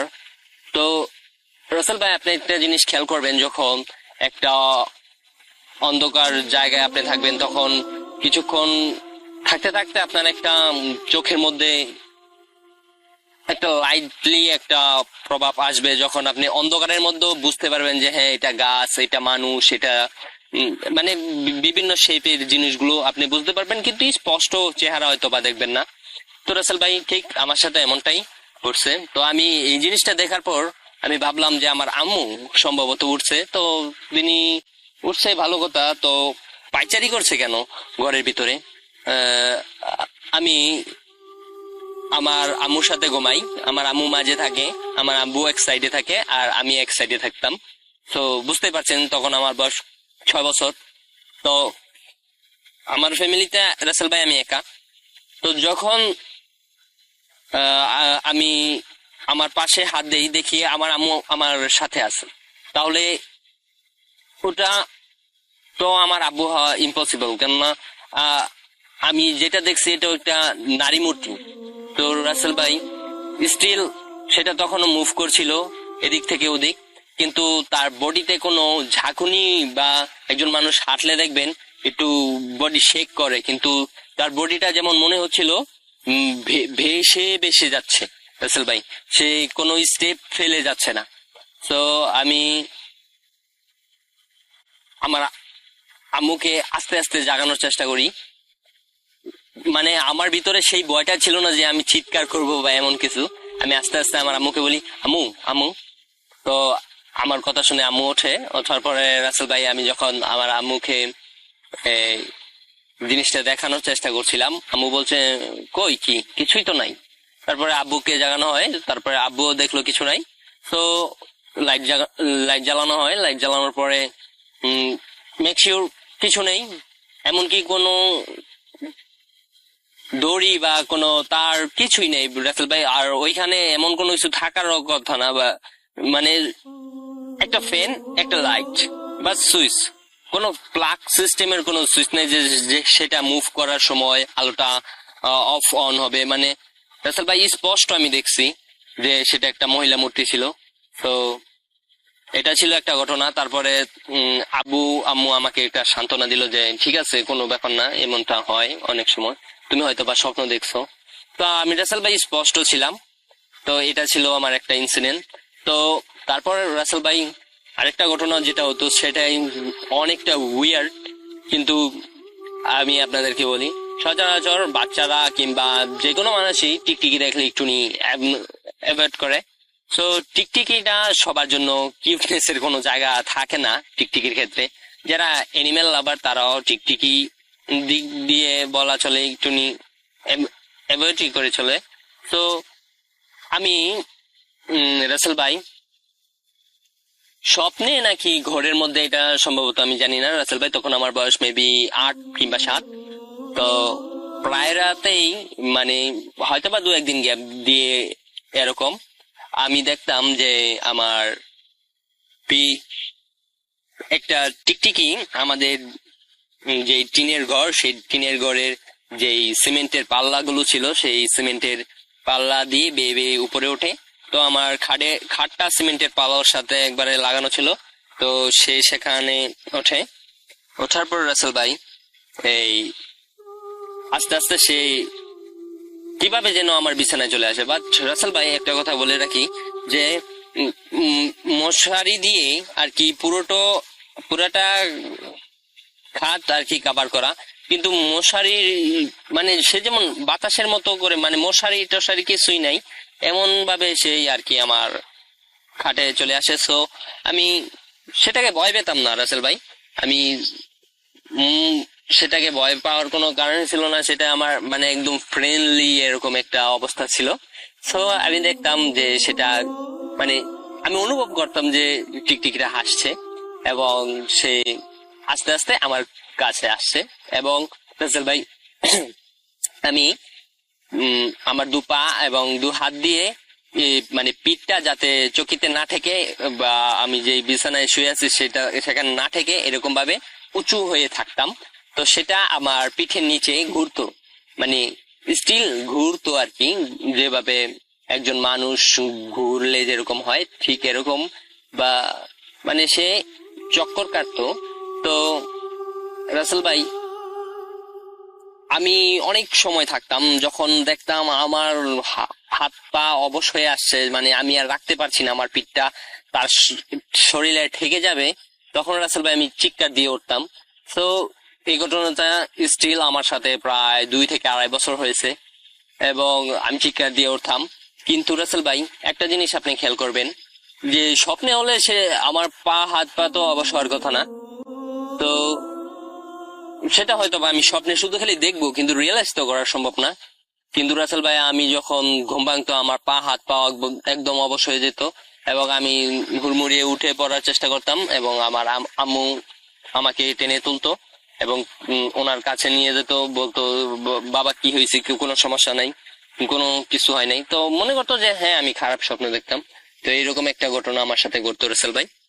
আর আরো একটা ঘটনা আছে, সেটা হচ্ছে রাসেল ভাই একটা না আরো দুটো ছোট ছোট ঘটনা আছে। সেটা হচ্ছে এমনই আমার বয়স তখন 7-8। তো আমি রাসেল ভাই এই আমার নানু বাড়িতে যাই। তো নানু বাড়িতে গেলে সেখানে আমার মামাদের যে ঘরটা ছিল সেটা ছিল টিন সেট। তো টিন সেটের সেই ঘরটাতে আহ যাই। তো ওই দিন আব্বু আসার কথা ছিল, মানে আমি আর আম্মু গিয়েছিলাম আগে, আব্বু পরে আসবে বলেছিল। তো ওনার ডিউটি শেষে উনি রাতে মেবি 7টা-8টার দিকে আসবে। তো সালটা তখন সম্ভবত 2004 কিংবা 2003। তো রাসেল ভাই তখন আমার বয়স এই এই 6-7 বছর। তো রাসেল ভাই যখন নাকি আমি একা একা খেলছিলাম, মানে ছোট বাচ্চারা যেরকম কিছু কাপড়ের পুতুল বা এরকম কিছু দিয়ে খেলাধুলা করে থাকে, তো আমি সামথিং কিছু একটা দিয়ে খেলছিলাম। তো আমি দেখলাম তখন পরন্ত সন্ধ্যার মুহূর্ত, মানে সন্ধ্যা হয়ে গেছে, মাগরিবের আজান দিয়ে ফেলছে, কিন্তু তারপরেও কিছু একটা আলো থাকে, দেখবেন আপনারা মাগরিবের আজানের পরও মানে একটা আলো থাকে, মানে একদম দিনের মতোই। তো রাসেল ভাই সেদিন একদম রোদেলা দিন ছিল, তো আকাশ ফর্সা, আলো ছিল। তো আমার মামাদের যেই বাড়িটা সেটা হচ্ছে মানে টিন সেট বাড়ির পিছনের দিকে একটু ঝোপের মতো। তো সেখানে একটা আম গাছ আছে। তো সেই আম গাছটা বলা চলে সেই আম গাছের দিকে তেমন মানুষ একটা যাতায়াত করে না। তো কিছু সুপারি গাছ আছে আর একটা মেহেদি গাছ আছে। তো রাসেল ভাই আমি বসেছিলাম ঘরের মাঝের রুমে। তো তিন সিট ঘরের মধ্যে দুটো রুম, একটা রুম হচ্ছে পশ্চিম দিকে আর একটা রুম হচ্ছে পূর্ব দিকে। আমি পূর্ব দিকের রুমটায় বসেছিলাম। তো রাসেল ভাই আমরা পশ্চিম সাইডের রুমটার দিকে ওরা রান্না বাড়া করছিল, মামি ছিল ওইখানে, আরো বিভিন্ন মানুষ ছিল। তো ওদের সাথে কথাবার্তা হচ্ছিল। বিশেষ করে রাসেল ভাই যখন একটা মেহমান যায় একজনের বাড়িতে, তখন দেখবেন অধিকাংশ মানুষ আসে, বাড়ির পাশের মানুষ আসে, কথাবার্তা বলে। তো আমার আম্মুর সাথে ওরা কথাবার্তা বলছিল, যেহেতু অনেকদিন পরে বেড়াইতে গেছি। সো রাসেল ভাই ও আমার আম্মু যখন ওদের সাথে কথাবার্তা বলছিল, তো আমাকে ডাক দিয়েছিল যে ছোট বাচ্চা একা একা রুমের মধ্যে খেলা হচ্ছে, তো ইয়ামিন এদিকে চলে আসো। তো আমার ডাক দেওয়ার পরে আমি মানে যাবো এরকম একটা মনস্থির করি। তো রাসেল ভাই মনস্থির করার পরে আমি মানে উঠছি, আমার খেলাধুলার যে জিনিসপত্র ওগুলো রেখে আমি দাঁড়িয়েছি। দাঁড়ানোর পরে আমি দেখলাম যে দরজাটা পূর্ব পাশে, যে দরজাটা, ওই দরজার দিয়ে আমার আব্বুর মতো একটা হু ফেস উকি দিচ্ছে। বাট রাসেল ভাই আমি একটা কথা বলি, আমার আব্বু কিন্তু অনেকটা ফর্সা। সো ওই যে চেহারাটা ওইটা না, যেমন রাসেল ভাই চকলেট কালারের মতো, যে ডার্কিশ চকলেট গুলো দেখবেন কালো খয়েরি রঙের, সো ওই রকমের একটা ফেস। এমনকি রাসেল ভাই ওনার কাপড়, মাথার চুল, এমনকি বডির প্রতিটা স্কিন এরকম, শুধু খালি চোখগুলো সাদা, মানে চোখগুলো একজন সাধারণ মানুষ যেরকম থাকে ওই রকম। তো রাসেল ভাই আমার আব্বুর যেরকম আমার সাথে ব্যবহার করে ঠিক এরকম ভাবে মাথাটা উকি দিয়ে আর কি আমাকে একটা হাতের কবজির মতো অর্ধেক বের করে ইশারা দিল দরজার কাছে যেতে। তো আমি রাসেল ভাই দরজার কাছে যাই, এবং দরজার কাছে যাওয়ার পরে আমার দরজার কাছ থেকে কিছুটা দূরেই ওই যে বললাম পূর্ব দিকে যে সুপারি গাছ আর মেহেদি গাছগুলো। তো আমি দরজাতে যাওয়ার সাথে সাথে ও আমার আব্বু মতো যে অবকটা সেটা পূর্ব পাশের একদম বিল্ডিং এর কোনারে চলে গেল, মানে দরজার মধ্যে এরকম এতক্ষণ যেরকম উকি দিয়েছিল, এখন বিল্ডিং সেই ঘরের এক উম, দেয়ালের পাশে গিয়ে ওই রকম ভাবে ঠিক উকি দিচ্ছে এবং আমাকে হাতে ইশারা করছে। এবং সেই অবয়বটা আস্তে আস্তে সেই পিছনের ঝোপের যে আম গাছটা ওই দিকে আমাকে নিয়ে যাওয়ার চেষ্টা করছে। তো রাসেল ভাই আমি তো আমার আব্বুর মতো ভাবলাম, তারপরে আমি গেলাম 2 থেকে 3টা সিঁড়ি, তো সিঁড়ি 3টা নামলাম মাটিতে নামার পর রাসেল ভাই দেখলাম সেটা চলে গেছে। তো আমি ওই পাশে যাব এরকম একটা ভাবছিলাম আর কি রাসেল ভাই। আমার শরীর এখনো গুজবাম করছে রাসেল ভাই। তো আমি ওই পাশে যাব, এমন সময় আমার মনে হলো সন্ধ্যা হয়ে গেছে, আর যেটাকে আমি দেখলাম সেটা আমার আব্বু হতেই পারে না, কেননা আমার আব্বু এরকম পোশাক আজকে পরে নাই। কেননা আমরা যখন সকালে আসছিলাম রাসেল ভাই, তখন আমার আব্বু গোসল করে যায়, আর গোসল করার পরে মানুষ মেবি পোশাক পাল্টানোর কোনো চয়েস নেই। আর সেটার ভাই পোশাকের কথা বাদই দিলাম, কিন্তু সেটার মানে সেই অবাকটার যেই স্কিন ছিল ভাই, ওই স্কিনটার সাথে আমার আব্বুর স্কিন কখনোই মিলবে না। মানে ওইটা স্কিন ছিল, আমি তো প্রথমে একটা চকলেট কালারের মতো স্কিন ছিল রাসেল ভাই। তো আমি সিঁড়ি থেকে মাটিতে নামার পরে ওই অবাকটা আম গাছের দিকে চলে গেল। এবং রাসেল ভাই আমার তখন এরকম একটা খেল আসলো, ভিতরে একটা ভয় জাগলো। আমি কোন রকমে 3টা সিঁড়ি উঠতে না উঠতে দেখি সেই অবাকটা মেহেদি গাছের কাছে চলে আসছে এবং সেটা আমার দিকে বড় বড় চোখ করে তাকিয়ে আছে। মানে আমি জাস্ট খালি ভাই 3 রুম ছিল, স্টিলের দরজাতে হুমড়ি খেয়ে পড়ার পরে কি আম্মু ওরা আরো যারা ছিল, আম্মুর বান্ধবী ছিল ওই সময় বা মামি ওরা ছিল, ওরা স্টিলের দরজার শব্দটা অনেক জোরে হওয়াতে দৌড়ে আসলো, এসে দেখলো আমি স্টিলের দরজাতে ভাই পড়ে আছি। তো ওরা তুললো, বলতেছে বাবা কি হইলো, পড়ে গেছো কেন, নিচে নামছিলা, উঠানে নামছিলা। তো রাসেল ভাই ওই দিন যদি আমি যেতাম তাহলে আমার সাথে কি হতো সেটা একমাত্র আল্লাহ জানে। তো রাসেল ভাই আমি শুধু খালি উঠানের কোনার মেহেদি গাছটার দিকে নোটিস করছিলাম যে ওইটা মানে ওই সময় আমার মুখে এরকম ভাবে একটা ভয় পেয়েছিলাম। তো রাসেল ভাই ওরা তাকায়া দেখছে এবং আমারে দেখানোর চেষ্টা করতেছে, দেখো ভয়ের কিছু নাই, এখানে তো কিছু নাই, মেহেদি গাছ দেখো একদম ফর্সা। মানে আমি যে সময়টার কথা বলছিলাম রাসেল ভাই, এই ঘটনাটা প্রায় 4 থেকে 5 মিনিটের ভিতরে ঘটলো। সো তখন মাত্র সূর্য ডুবছে, মাগরিবের আজান দিছে, মানে একদম রাত বা সন্ধ্যা হয় যায় নাইকা, মানে সাজের একটা বেলা ছিল। সো এই ঘটনাটা। আর একটা ঘটনা যেটা সেটা হচ্ছে রাসেল ভাই, আমি ঘুমিয়েছিলাম দুপুরে, তো ঘুম থেকে ওঠার পরে আমি দেখলাম যে আমার পাশে একটা মুরব্বী মহিলা বসে আছে। সো দাদির মতো, দাদির বয়সের। তো আমি ভাবলাম দাদির কোনো বোন টোন বা দাদির কোনো সাথের মানুষ হতে পারে। তো আমার আম্মু কিংবা আমার যে ফুপিয়ারা আছে তারা বাইরে বসেছিল। তো আমি বসে মানে আমি শুয়েছিলাম, আমার ঘুমটা মাত্র ভাঙছে আর কি রাসেল ভাই। তো ঘুমটা ভাঙার পরে আমি প্রায় 4 থেকে 5 মিনিট সেই মহিলাটার দিকে তাকিয়েছিলাম। স্টিল সেই মহিলাটাও আমার দিকে প্রায় 4 থেকে 5 মিনিট তাকিয়েছিল। কিন্তু এখানে সবচেয়ে অ্যাবনর্মাল যেই ব্যাপারটা সেটা হচ্ছে ভাই, সেই মহিলাটা আমি নোটিস করলাম যে একটা চোখের পলকও পড়লো না এবং সম্মোহিতের মতো কিছুক্ষণ পর আমি আবার ঘুমিয়ে পড়ি। এবং বরাবর তখন রাত্রের 7টা কিংবা 8টা বাজে। তো যখন আমার ঘুম ভাঙে আমি দেখি আমার আশেপাশে অনেক মানুষ এবং আমার আম্মু কান্না করছিল। আব্বু ডিউটি থেকে চলে আসছে এবং আমার জিজ্ঞাসা করতেছে যে বাবা তোমার তো কোনো নিঃশ্বাস চলছিল না, আমরা তো মনে করছিলাম তুমি মারাই গেছো, তো এখন চোখ মেলে তাকাইছো।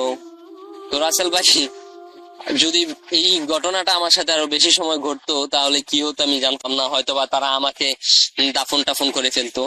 তো আমি যখন জাগলাম তারপরে ওনারা ডাক্তার দেখাইছে, গ্রামের সবাই আছে, মানে একজন মানুষ মারা গেলে যা হয় আর কি তেমনই অবস্থা, কিন্তু মানে কোনো রিচুয়াল করে নেয় বা আগরবাতি বা তেমন কিছু দেয় না, জাস্ট এটা তো মানে একটা ছোট্ট বাচ্চা যখন 3টা-2টার দিকে ঘুমায় তখন এটা সন্ধ্যা পর্যন্ত হয়তো বা ঘুমিয়ে থাকতে পারে, কিন্তু যখন 2-1 ঘন্টার ব্যবধান হয়ে গেছে তখন মনে করেন ওরা ডাকাডাকি করছে, ডাক্তার দেখছে যে না কোনো নার্স পাচ্ছি না, নিঃশ্বাস নিচ্ছে না।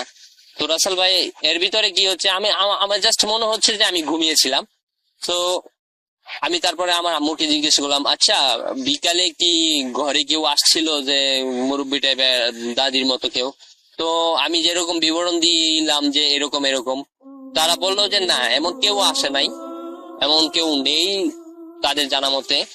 তো রাসেল ভাই এই ছিল আমার জীবনের কিছু ছোটবেলার ঘটনা, এবং বড় হওয়ার পরে আরো কিছু ঘটনা ঘটছে। তো সেই ঘটনাগুলো পাঠাবো। প্রায় 10-12 বছর যাবত রাসেল ভাই আপনার সাথে এই ঘটনাগুলো শুনে আসছি। অনেকটা ভালোবাসার বহির্প্রকাশ করার জন্য আজ এই 10-12 বছর পরে হলো রাসেল ভাই আপনার কাছে একটা ঘটনার পাঠাইতে পারছি, এটা অনেক কিছু। তো রাসেল ভাই থ্যাংক ইউ, আর কিছু বলার নাই। আমার নাম হচ্ছে হৃদয় আহমেদ ইয়ামিন, আর নেক্সট আমার কাছে আরো কিছু ঘটনা আছে, সেগুলো পাঠাবো ইনশাল্লাহ। যদি ঘটনাটা সিলেক্ট হয় তাহলে অবশ্যই একটু ইমেল রিপ্লাই দিয়েন। তো আরো কিছু যে ঘটনাগুলো আছে সেগুলো আমি পাঠিয়ে দিব। ঘটনাগুলো কিছু নোটিশ আমি দিচ্ছি, যেটা হচ্ছে একটা অনেকগুলো ঘটনা আমার আম্মুর সাথে ঘটছে, তারা তো গ্রামে ছিল, তো গ্রামের ঘটনার হিসাবে সেটা আমার আম্মুর সাথে ঘটছে। তো ওই ঘটনাগুলো, আর আমার আব্বুর সাথে তেমন কোনো ঘটনাগুলো ঘটে নাই। আমার আব্বুর সাথে একটা ঘটনা আছে, সেটা ছোট্ট ঘটনা, বাট ওইটাও আমি পাঠাবো। আর আজকের মতো এতটুকুই রাসেল ভাই, আসসালামু আলাইকুম।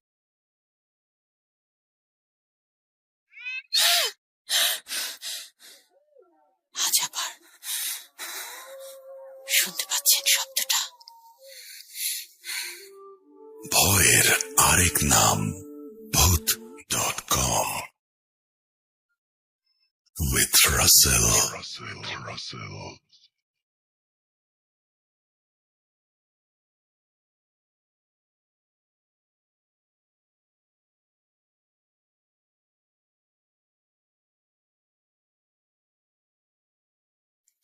Welcome back.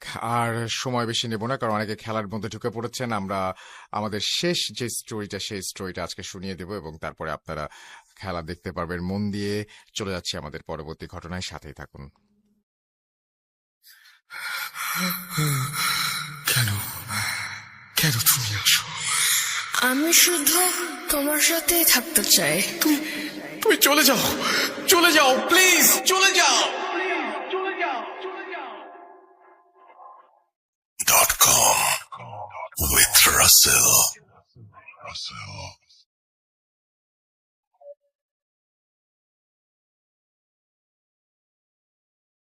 ভূত.com এর সকল শ্রোতা এবং রাসেল ভাইকে জানাচ্ছি আমার পক্ষ থেকে আন্তরিক শুভেচ্ছা।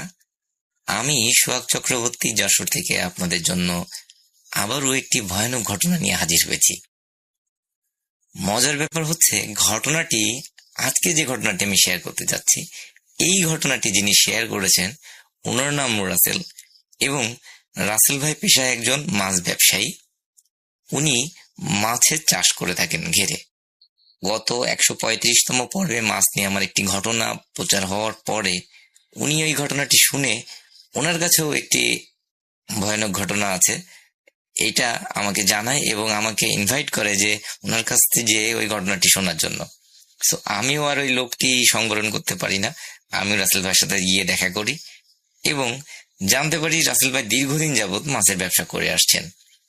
উনি ঘটনাটি বলার সময় আমাকে একটু রিকোয়েস্ট করেছেন যে যেহেতু উনি একই প্লেসে এখনো মাছের ব্যবসা করেন, ওখানে এখনো মাছের ঘেরগুলো আছে ওনার, সো ওই ঘেরের নাম, ঠিকানা, ওই প্লেসের নামগুলো যেন আমি উল্লেখ না করি। তো আমিও সেই সত্ত্বে ওনার কাছ থেকে ঘটনাটি কালেক্ট করি, এবং ঘটনাটি কালেক্ট করার পরে যাদের সাথে মূলত ঘটনাটি ঘটেছিল ওনাদের সাথেও আমি যোগাযোগ করার চেষ্টা করি। তো আমি ওনাদের সাথে যোগাযোগ করে জানতে পারি যে আসলে ঘটনাটি 100% সঠিক। তো চলুন শুরু করি ঘটনাটি। 2002 সালের কথা। রাসেল ভাই তখন সাতক্ষীরার প্রত্যন্ত একটি এলাকাতে অনেক বড় একটি মাছের ঘের নিয়ে চিংড়ি মাছের খামার তৈরি করেন, ঘের তৈরি করেন। সো আপনারা যা হয়তো অনেকেই জানবেন যে চিংড়ি মাছ কিন্তু একটু বড় হয়ে গেলে ঘের থেকে উপরে চলে আসে, হাত দিয়ে ধরা যায়, চুরি হয়ে যাওয়ার প্রবণতাটা বেশি থাকে। এই কারণে রাসেল ভাই কিন্তু একটা টাইট সিকিউরিটির অ্যারেঞ্জমেন্ট করেন ওখানে, যে আসলে ঘের থেকে যদি মাছ চুরি হয়ে যায় ওনার তো অনেক লস হয়ে যাবে, চিংড়ি মাছের অনেক দাম হয়। সো উনি ওখানে একটা টাইট পাহারার ব্যবস্থা করেন। এই পাহারার কাজে নিয়োজিত ছিল একই পরিবারের 3 ভাই। ঘটনার ভিকটিম কিন্তু এই 3 ভাই। হঠাৎ 1-2 বছর 3 বছর পর রাসেল ভাই প্রথম খুব ভালোই লাভে ছিলেন, কিন্তু 2-3 বছর পর উনি লক্ষ্য করতে থাকেন মাছের উৎপাদনও ওই ঘেরটা থেকে অনেক কম হচ্ছে। যেহেতু এই 2-3 বছরে উনি ভালো একটা এক্সপিরিয়েন্স তৈরি করে ফেলেছেন, উনি জানেন যে কিভাবে পরিচর্যা করতে হয়, কিভাবে খাবার দিতে হয়, কেমন মাছ আসতে পারে, এটার একটা আইডিয়া থাকে ওনার ভালো। কিন্তু উনি খেয়াল করেন যে আসলে ওই ঘেরটা থেকে মাছের উৎপাদন অনেক কম হচ্ছে। তখন উনি ওই 3 ভাইকে অনেক বেশি প্রেশার দেওয়া শুরু করেন যে আসলে তোমরা নিশ্চিত ডিউটি দিচ্ছ না ঠিকভাবে, যার ফলে মাছ চুরি হয়ে যাচ্ছে, না হলে তো মাছ কম হওয়ার কোনো সম্ভাবনা নাই। এবং রাসেলের দেয়া এই যে প্রেশারের কারণে ওই 3 ভাইও অনেক বেশি চিন্তায় থাকেন যে আসলে আমরা তো ঠিকভাবে টাইট সিকিউরিটি দিই, আমরা ঠিকভাবে ডিউটি করি, তো কিভাবে মাছ কিভাবে চুরি হচ্ছে। ওনারা আরো বেশি অ্যাক্টিভ হয়ে যান এবং ভালোভাবে ওনারা ডিউটি দেওয়া শুরু করেন। কোনো ভাই পুরা ঘেরের এক সাইড দিয়ে রাউন্ড দিতে থাকে, অন্য ভাই অন্য সাইড দিয়ে রাউন্ড দেয়। একজন ওনাদের বসার জন্য একটা টং ঘরের মতো বানানো ছিল, সেখানে বসে লাইট মেরে চেক করতে থাকেন। এইভাবে ওনারা খুব ভালো একটা সিকিউরিটি দিতে থাকেন। হঠাৎ একদিন বড় ভাই খেয়াল করেন যে ভোরবেলার দিকে একটা বিশেষ জায়গায়, একটা ঘেরের একটা কোণে অনেক পানি ঘোলা হয়ে আছে। যেহেতু ওনারা মেলা দিন ধরে ঘেরে ডিউটি দিচ্ছেন, ওনারা জানেন যে যদি পানিতে কেউ নামে বা জাল ফেলা হয় তখনই কিন্তু পানি ঘোলা হয়ে যায়। ওনারা যেহেতু রাত্রে নামেন না, কেউই কাউকে নামতে দেন না, সেহেতু পানি ঘোলা হয়ে যাওয়ার সম্ভাবনা থাকে না। ওই বড় ভাই কিন্তু তখন বুঝতে পারেন যে নিশ্চিত কেউ না কেউ পানিতে নামছে এবং এই মাছ চুরি করছে। এই ঘটনাটি 3 ভাই খুব ভালোভাবে আলোচনা করে এবং বলে যে ওনারা দেখবেন যে কে নামছে। ওনারা একটু আরো সতর্কতার সাথে পাহারা দিতে শুরু করেন। 2 দিন 3 দিন যায়। হঠাৎ একদিন ওনারা খেয়াল করেন, মানে ওনাদের যে ছোট ভাই, উনি রাউন্ড দিয়ে আসার সময় খেয়াল করেন যে পানিতে বেশ পাড় থেকে কিছুটা দূরে কোনো একটা ব্যক্তি মনে হচ্ছে হাত দিয়ে কোনো কিছু ধরার চেষ্টা করছে। এই দৃশ্য দেখে উনি টর্চ লাইটটা অফ করে চুপি চুপি পানিতে নেমে যান এবং আস্তে আস্তে ওই ব্যক্তির কাছাকাছি যেয়ে জাপটে ধরেন ওনাকে এবং সজোরে ওনাকে কিল ঘুষি মারতে থাকেন এবং চিৎকার করতে থাকেন। এই ওনার যে চিৎকার শুনে বাকি যে 2 ভাই উপরে ছিল ওনারাও ছুটে চলে যান ওই প্লেসে এবং বড় ভাই লাইট মেরে দেখে যে ছোট ভাই এভাবে কাউকে যেন মারছে এবং এই মারা দৃশ্য দেখে ওই মেজ ভাইও পানিতে লাফ দিয়ে পড়ে এবং সেও যে একেবারে অন্ধের মতো ওই ব্যক্তিকে মারতে শুরু করে। বড় ভাই কিন্তু উপর থেকে বলছিল যে তোরা ওই ব্যক্তিকে মারিস না, ওই ব্যক্তিকে ধরে কুলে নিয়ে আয়, ওকে ভালো করে বেঁধে রাখ, যাতে মালিকের সামনে আমরা ওকে দেখাতে পারি যে এই আসলে মূল চোর, এই মাছ চুরি করে নিয়ে যাচ্ছে, আমরা এই চোরকে ধরতে সক্ষম হয়েছি। কিন্তু 2 ভাই অন্ধের মতো ওনাকে মারছিল। মারতে মারতে মেজো ভাই একটু কষ্ট হয়ে যায়, সে পাড়ে চলে আসে এবং যেই মেজো ভাই পাড়ে চলে আসে ওনারা লক্ষ্য করেন যে পানিতে যদি কোনো কিছুকে বেঁধে হঠাৎ টান দিয়ে পানি নিচে নিয়ে চলে যাওয়া যায়, যে কোনো কিছুকে যেভাবে খুব ফোর্সে পানির ভিতরে চলে যাবে, ওইভাবে ওই ছোট ভাইকে ওই ব্যক্তি টান দিয়ে পানির নিচে নিয়ে চলে যায়। এখানে বলে রাখা ভালো রাসেল ভাই, ওই ঘেরের গভীরতা কিন্তু অনেক বেশি না যদি ওই ছোট ভাই সোজা হয়ে দাঁড়িয়েও থাকে, তাও কিন্তু ওনার বুক পর্যন্ত সর্বোচ্চ পানি হতে পারে। সেহেতু কোনোভাবেই ওনার কিন্তু ওখানে ডুবে যাওয়ার সম্ভাবনা নাই বলতে গেলে চলে। এবং ওই ছোট ভাই ডুবে যাওয়ার পরে ওনারা খেয়াল করেন যে পানির নিচ থেকে, আপনারা হয়তো দেখে থাকবেন যে গ্যাস যদি পানির নিচ থেকে উঠতে থাকে, যেভাবে বুদবুদ হতে থাকে, একটা বড় এরিয়া নিয়ে ওই রকম বুদবুদ উঠতে থাকে। এই দৃশ্য দেখে বড় ভাই এবং ছোট ভাই দুইজন, মানে মেজো ভাই দুইজনই লাফ দিয়ে পড়েন ওখানে, যে ওনারা ওই ছোট ভাইকে খুঁজতে থাকেন। কিন্তু আশ্চর্যজনক ব্যাপার, ওনারা কোনোভাবেই ছোট ভাইকে ওখানে খুঁজে পান না। এরপরে ওনারা পানি থেকে উঠে এসে পুরো ঘেরের এরিয়াটি লাইট নিয়ে ছোট ভাইকে খুঁজতে থাকেন এবং চিৎকার দিলে আশপাশের যে ঘেরের লোকজন যারা ডিউটিতে থাকেন ওনারাও এসে ওনাদের সাথে খুঁজতে থাকেন। কিন্তু আশ্চর্যজনক ভাবে সেই ভোরবেলার আগ পর্যন্ত ওনারা ওই ছোট ভাইকে পান না খুঁজে। এক পর্যায়ে ভোরের যখন আলো ফুটবে, ওই সময় ওনারা খেয়াল করেন ঠিক সেম ওই প্লেসে, ওই একই জায়গায় পানির নিচ থেকে আবারও ওইরকম বুদবুদ উঠতে শুরু করেছে এবং কেউ যেন ওনার ছোট ভাইকে একদম একটা ধাক্কা দিয়ে পানির উপরে ভাসিয়ে দিয়েছে। ওনারা লাফ দিয়ে পড়ে পানি থেকে ছোট ভাইকে উপরে তোলেন এবং ততক্ষণে ওনারা দেখেন যে আসলে অনেক দেরি হয়ে গেছে, ভাই আর বেঁচে নেই। ওনারা হতভম্ব হয়ে যান যে আসলে কি হলো, এটা তো কোনোভাবে হওয়ার কথা না। এরপরে ওনার মা বাবা ওখানে চলে এসে কান্নাকাটি করতে থাকেন। সবাই খুবই অবাক হয়ে যায় যে কি হয়েছে ব্যাপারটি। কি আর করা, ছোট ভাইকে দাফন কাফন করানো হয় ভালোভাবে। এরপর থেকে ওনাদের সাথে বেশ কিছুদিন আর কোনো ঘটনা ঘটে না। ওনার যে মেজো ভাই, এরপরে একদিন উনি বাজার করে বাড়ি ফিরছিলেন 7:30 8টার সময়, সন্ধ্যা মানে রাত 7:30 8টা।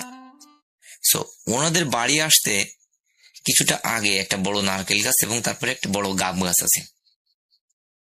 গাবের ফল আমরা জানি যে গাব যখন পেকে যায়, লাল লাল হয়ে যায়, তখন যদি কারোর গায়ে বা কোনো কিছুতে ছুঁড়ে মারা হয় তখন সেটা ফেটে যাবে, নরম টাইপের হয়ে যায়।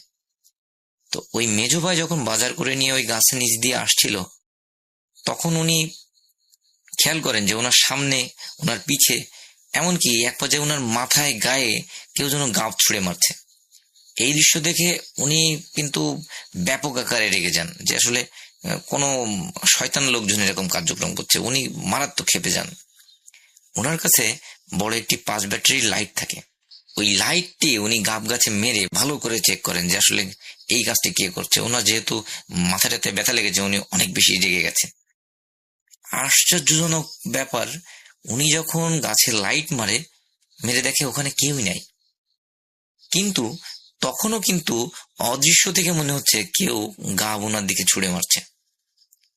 এই দৃশ্য দেখে উনি মারাত্মক আকারে ভয় পান এবং এক ছুটে উনি বাড়িতে চলে আসেন। বাড়িতে আসার পরে উনি কিন্তু ওনার বড় ভাইয়ের সাথে বা ওনার বাবা মার সাথে এই কথাগুলো উনি শেয়ার করেন না। এরপরে উনি যথারীতি খাওয়া দাওয়া করেন এবং ঘুমিয়ে পড়েন। রাত্রে 1টা 1:30টার দিকে, যেহেতু ওনাদের গ্রামের বাড়ি, ওনাদের বাড়ি থেকে টয়লেট একটু দূরে হয়, কাঁচা টয়লেট, পাতালতা দিয়ে ঘেরা।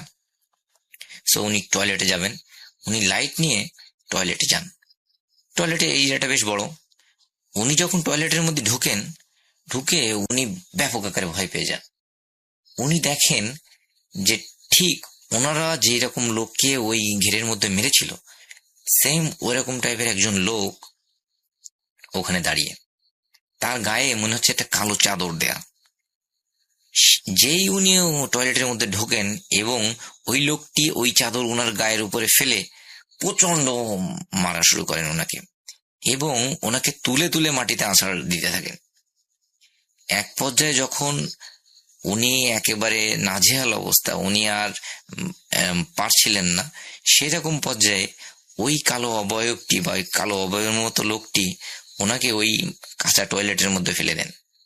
উনি যন্ত্রণায় যখন খুব জোরে, উনি যখন পড়ে যান ওর মধ্যে আর কি, চিৎকার চেঁচামেচি যন্ত্রণায় কাতরাতে থাকেন, তখন কিন্তু ওই অবয়ব ওখান থেকে চলে যায় এবং ওনার কান্নার শব্দটি মানে উনি তখন জোরে কান্নাকাটি করতে পারেন। এর আগে পর্যন্ত কিন্তু উনি চিৎকার করার চেষ্টা করছিলেন, হালকা পাতলা চিৎকার করছিলেন, কিন্তু জোরে চিৎকার উনি করতে পারছিলেন না।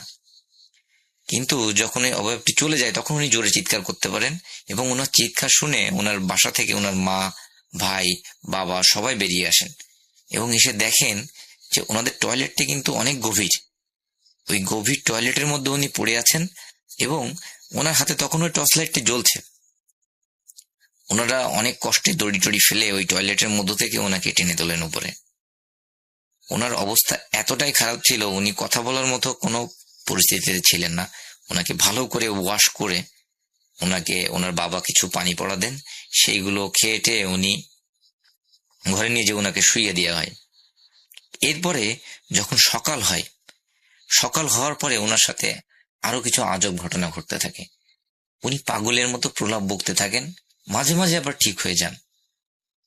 আবার যখন ঠিক হয়ে যান তখন উনি রক্তের মতো বমি করতে শুরু করেন। খুবই একটা ক্রিটিক্যাল সিচুয়েশন ওনার। এরপরে ডাক্তার ডেকে নিয়ে আসা হয় এবং ওনার ট্রিটমেন্ট করানো হয়। বাড়ির সবাই কিন্তু ধারণা করেছিলেন, যেহেতু ওনাদের একটা কাঁচা টয়লেট, ওই কাঁচা টয়লেটের মধ্যে উনি টয়লেট করতে যেই পড়ে গেছেন, এটা সবার ধারণা ছিল। কিন্তু উনি হঠাৎ এক সময় যখন ঠিক হয়ে যান তখন উনি পুরো ঘটনাটি বলেন।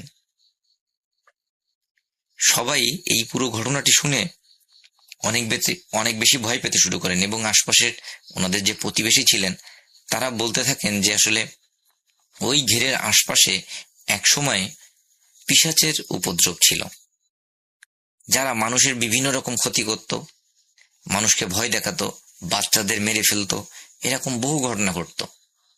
কিন্তু যখন এই মাছের ঘের করা হয় বা লোকালয় আস্তে আস্তে তৈরি হওয়া শুরু হয় তখন কিন্তু এই জিনিসগুলো অনেক কম হয়ে গেছে।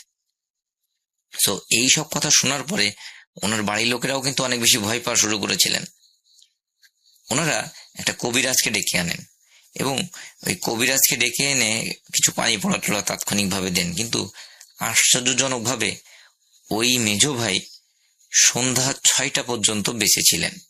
এরপরে হঠাৎ করে উনি রক্ত বমি করতে করতেই মারা যান। বাড়িতে একটা শোকের মাতম তৈরি হয়ে যায়, সবাই অনেক বেশি কষ্ট পান, অনেক ভয়ের একটা পরিবেশও হয়ে যায় সাথে সাথে। এরপরে ওই মেজো ভাইকে দাফন কাফন করে দেওয়া হয়। মেজো ভাইকে দাফন কাফন করে দেওয়ার পরে বড় ভাইয়ের ভিতরে কিন্তু একটা আতঙ্ক তৈরি হয়ে যায়। তিনি আর ওই মাছের ঘেরের ওই যে পাহারা দেওয়ার যে কাজ, ওটি আর করতে যান না। উনি পার্শ্ববর্তী গ্রাম থেকে একটা ভালো কবিরাজ দেখিয়ে সেখান থেকে তাবিজ অনেক কিছু নিয়ে আসেন এবং উনি ওই বাড়ির যে ওনাদের জমি ছিল সেইগুলো চাষবাস করতে থাকেন। উনি আর ওই পেশায় ফিরে যান না। দীর্ঘ 1-1.5 মাস 2 মাস পার হয়ে যায়, ওনাদের সাথে আর কোনো ঘটনা ঘটে না। হঠাৎ একদিন ওই বড় ভাইয়ের যে স্ত্রী, উনি রাত্রে 11টা-12টার দিকে বাইরে বাথরুম করতে আসবেন। যেহেতু ওনাদের গ্রামে বাড়ি, ওনাদের এমনিতেই অনেক সাহস ছিল, উনি একটা হেরিকান জ্বালিয়ে বাইরে চলে আসেন এবং বাথরুম করতে থাকেন। বাথরুম করে উনি যখন ফিরছেন তখন উনি খেয়াল করেন ঘরের ভিতরে যেন সাদা, আমরা যখন দেখবেন যে কোথাও কোনো শিল্পীরা স্টেজে পারফর্ম করছে তখন যেমন সাদা ধোঁয়া দেওয়া হয়, ওই টাইপের একটা সাদা ধোঁয়া, কিন্তু ওই ধোঁয়াগুলো তো চারিদিকে ছড়িয়ে পড়ে। এই ধোঁয়া কিন্তু ওইভাবে ছড়িয়ে পড়ছে না, একটা নির্দিষ্ট শেপের মতো, পাতলা একটা নির্দিষ্ট শেপের মতো। সে একদম সুন্দর করে দরজার যে ফাঁকা ওইটা দিয়ে ঘরের মধ্যে চলে যাচ্ছে। এই দৃশ্য দেখে উনি অনেক বেশি ভয় পান এবং মনে করেন যে ওনার স্বামীর হয়তো কোনো বড় ক্ষতি হয়ে যেতে পারে। উনি ছুটে এসে ধাক্কা দিয়ে দরজা খুলে ফেলেন, কিন্তু দেখে ঘরের ভিতরে আসলে কিছুই নাই, কোনো সমস্যা নাই। উনি হেরিকেনটা বেডের পাশে নিয়ে যে দেখেন যে ওনার স্বামী শুয়ে আছে, ঘরের মধ্যে কিছুই নাই, কোনো রকম খারাপ কোনো পরিবেশ না। উনি বেডের পাশে হেরিকেনটি জ্বালিয়ে রেখে উনি শুয়ে পড়েন পাশে। উনি কত সময় ঘুমিয়েছেন ঠিক জানেন না। হঠাৎ ওনার ঘুম ভেঙে যায় যে ঘরের বাইরে মনে হচ্ছে খুব দাপাদাপি শব্দ হচ্ছে, মনে হচ্ছে কোনো ব্যক্তি প্রচুর প্রহর করছে, ধরে ধরে তুলে তুলে আছাড় মারছে। যেহেতু ওনাদের মাটির বাড়ি, ওনারা ওই ভাইব্রেশনটা ফিল করতে পারছিলেন বেডের উপর থেকে। ওনার মনে যেহেতু একটা আতঙ্ক কাজ করছিল, উনি আর কোনো কিছু খেয়াল না করেই দরজা খুলে বাইরে চলে যান। এবং বাইরে চলে যেয়ে একটা দৃশ্য দেখে উনি আতঙ্কে চিৎকার দিয়ে উঠে সেন্সলেস হয়ে যান। ওনার চিৎকার শুনে ওনার মা বাবা, যারা আর কি বড় ভাইয়ের মা বাবা ছিল, তারাও চলে আসেন। তারাও ওই অদ্ভুত দৃশ্যটি এসে সবার সামনে দেখতে পান। ওনারা দেখেন যে কালো একটি অবয়ব, যার কোনো হাত নাই, পা নাই, চোখ নাই, মুখ নাই, কিচ্ছু নাই, সে ওই বড় ভাইকে তুলছে, আছাড় মারছে এবং হাত ধরে এক মাথা থেকে উঠানের অন্য মাথা টেনে নিয়ে যাচ্ছে, আবার অন্য মাথায় চেলে ফেলে দেওয়ার মতো দিচ্ছে। এই দৃশ্য দেখে ওনারা আরো জোরে চিৎকার করেন এবং ওনাদের চিৎকার শুনে ওনাদের প্রতিবেশীর 2-1 বাড়ি থেকে লোকজন হারিকেন নিয়ে চলে আসে ওদের বাড়িতে। যেই ও সবাই চলে আসে আলো নিয়ে, তখন ওই অবয়ব আর ওখানে থাকে না, তখন সে চলে যায় ওখান থেকে। এরপরে ওই বড় ভাইকে ওখান থেকে উদ্ধার করা হয়, ওনাকে ঘরে নিয়ে এসে ভালো করে পরিষ্কার পরিচ্ছন্ন করে আবার বেডে শুইয়ে দেওয়া হয়। কিন্তু ওনার মুখ ডান দিকে বাঁকা হয়ে যায় এবং উনি ডান হাতে আর কোনো সেন্স থাকে না, উনি প্যারালাইজড মতো হয়ে যান ডান হাত। এরপরে ওনারা আবার কবিরাজকে ডেকে নিয়ে আসেন এবং এক ডাক্তারকে নিয়ে আসেন। বড় ভাইয়ের ট্রিটমেন্ট চলে, কবিরাজও ট্রিটমেন্ট করতে থাকেন, কিন্তু ওনার প্রোগ্রেসটা খুব স্লো ভাবে হয়।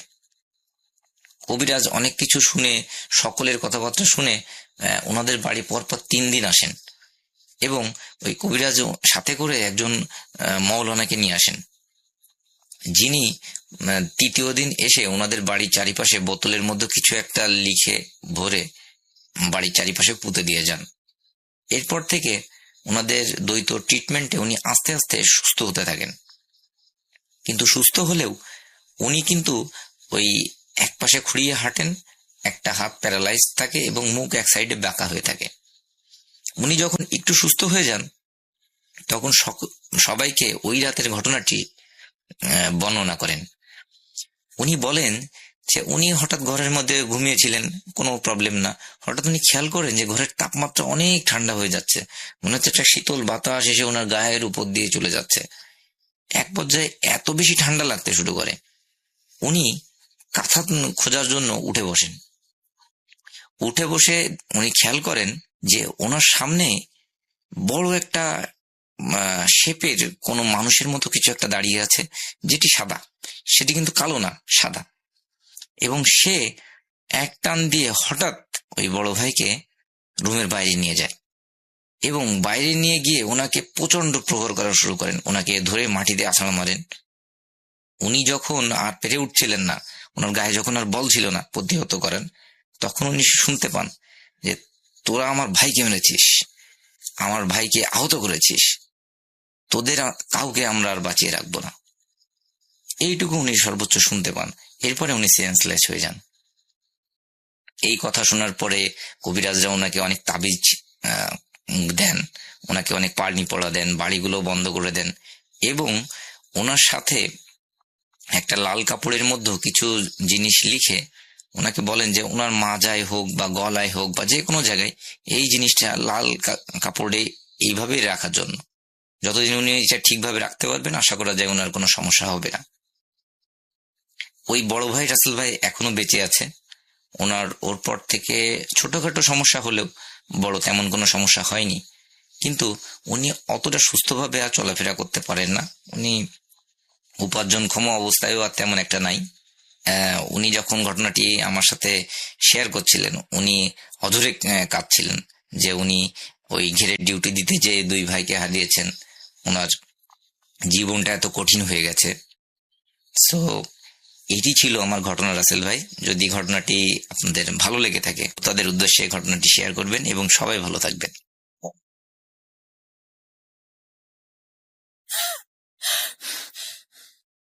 আজ আবার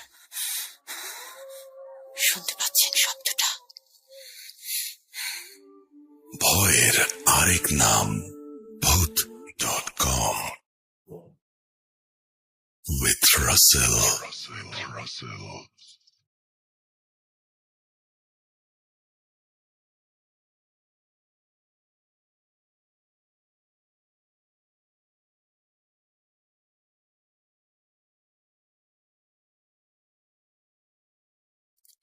হ্যালো, তো এই ছিল আমাদের আজকের ভূত.com, এবং আমরা খেলার জন্য একটু ছোট করেছি আমাদের এখনকার এপিসোডগুলো। কিছুটা মানে 20 মিনিটের মতো ছোট করে ফেলেছি। থ্যাংক ইউ ভেরি মাচ আমাদের সঙ্গে থাকার জন্য। আশা করছি আপনারা সবাই ভালো থাকবেন। একটা সপ্তাহ জুড়ে আমরা আবারও ফিরে আসবো ইনশাল্লাহ আগামী সপ্তাহে। সেই পর্যন্ত সবাই ভালো থাকুন, সুস্থ থাকুন, মোস্ট ইম্পর্টেন্টলি ভূত.com এর সাথে থাকুন। আল্লাহ হাফেজ।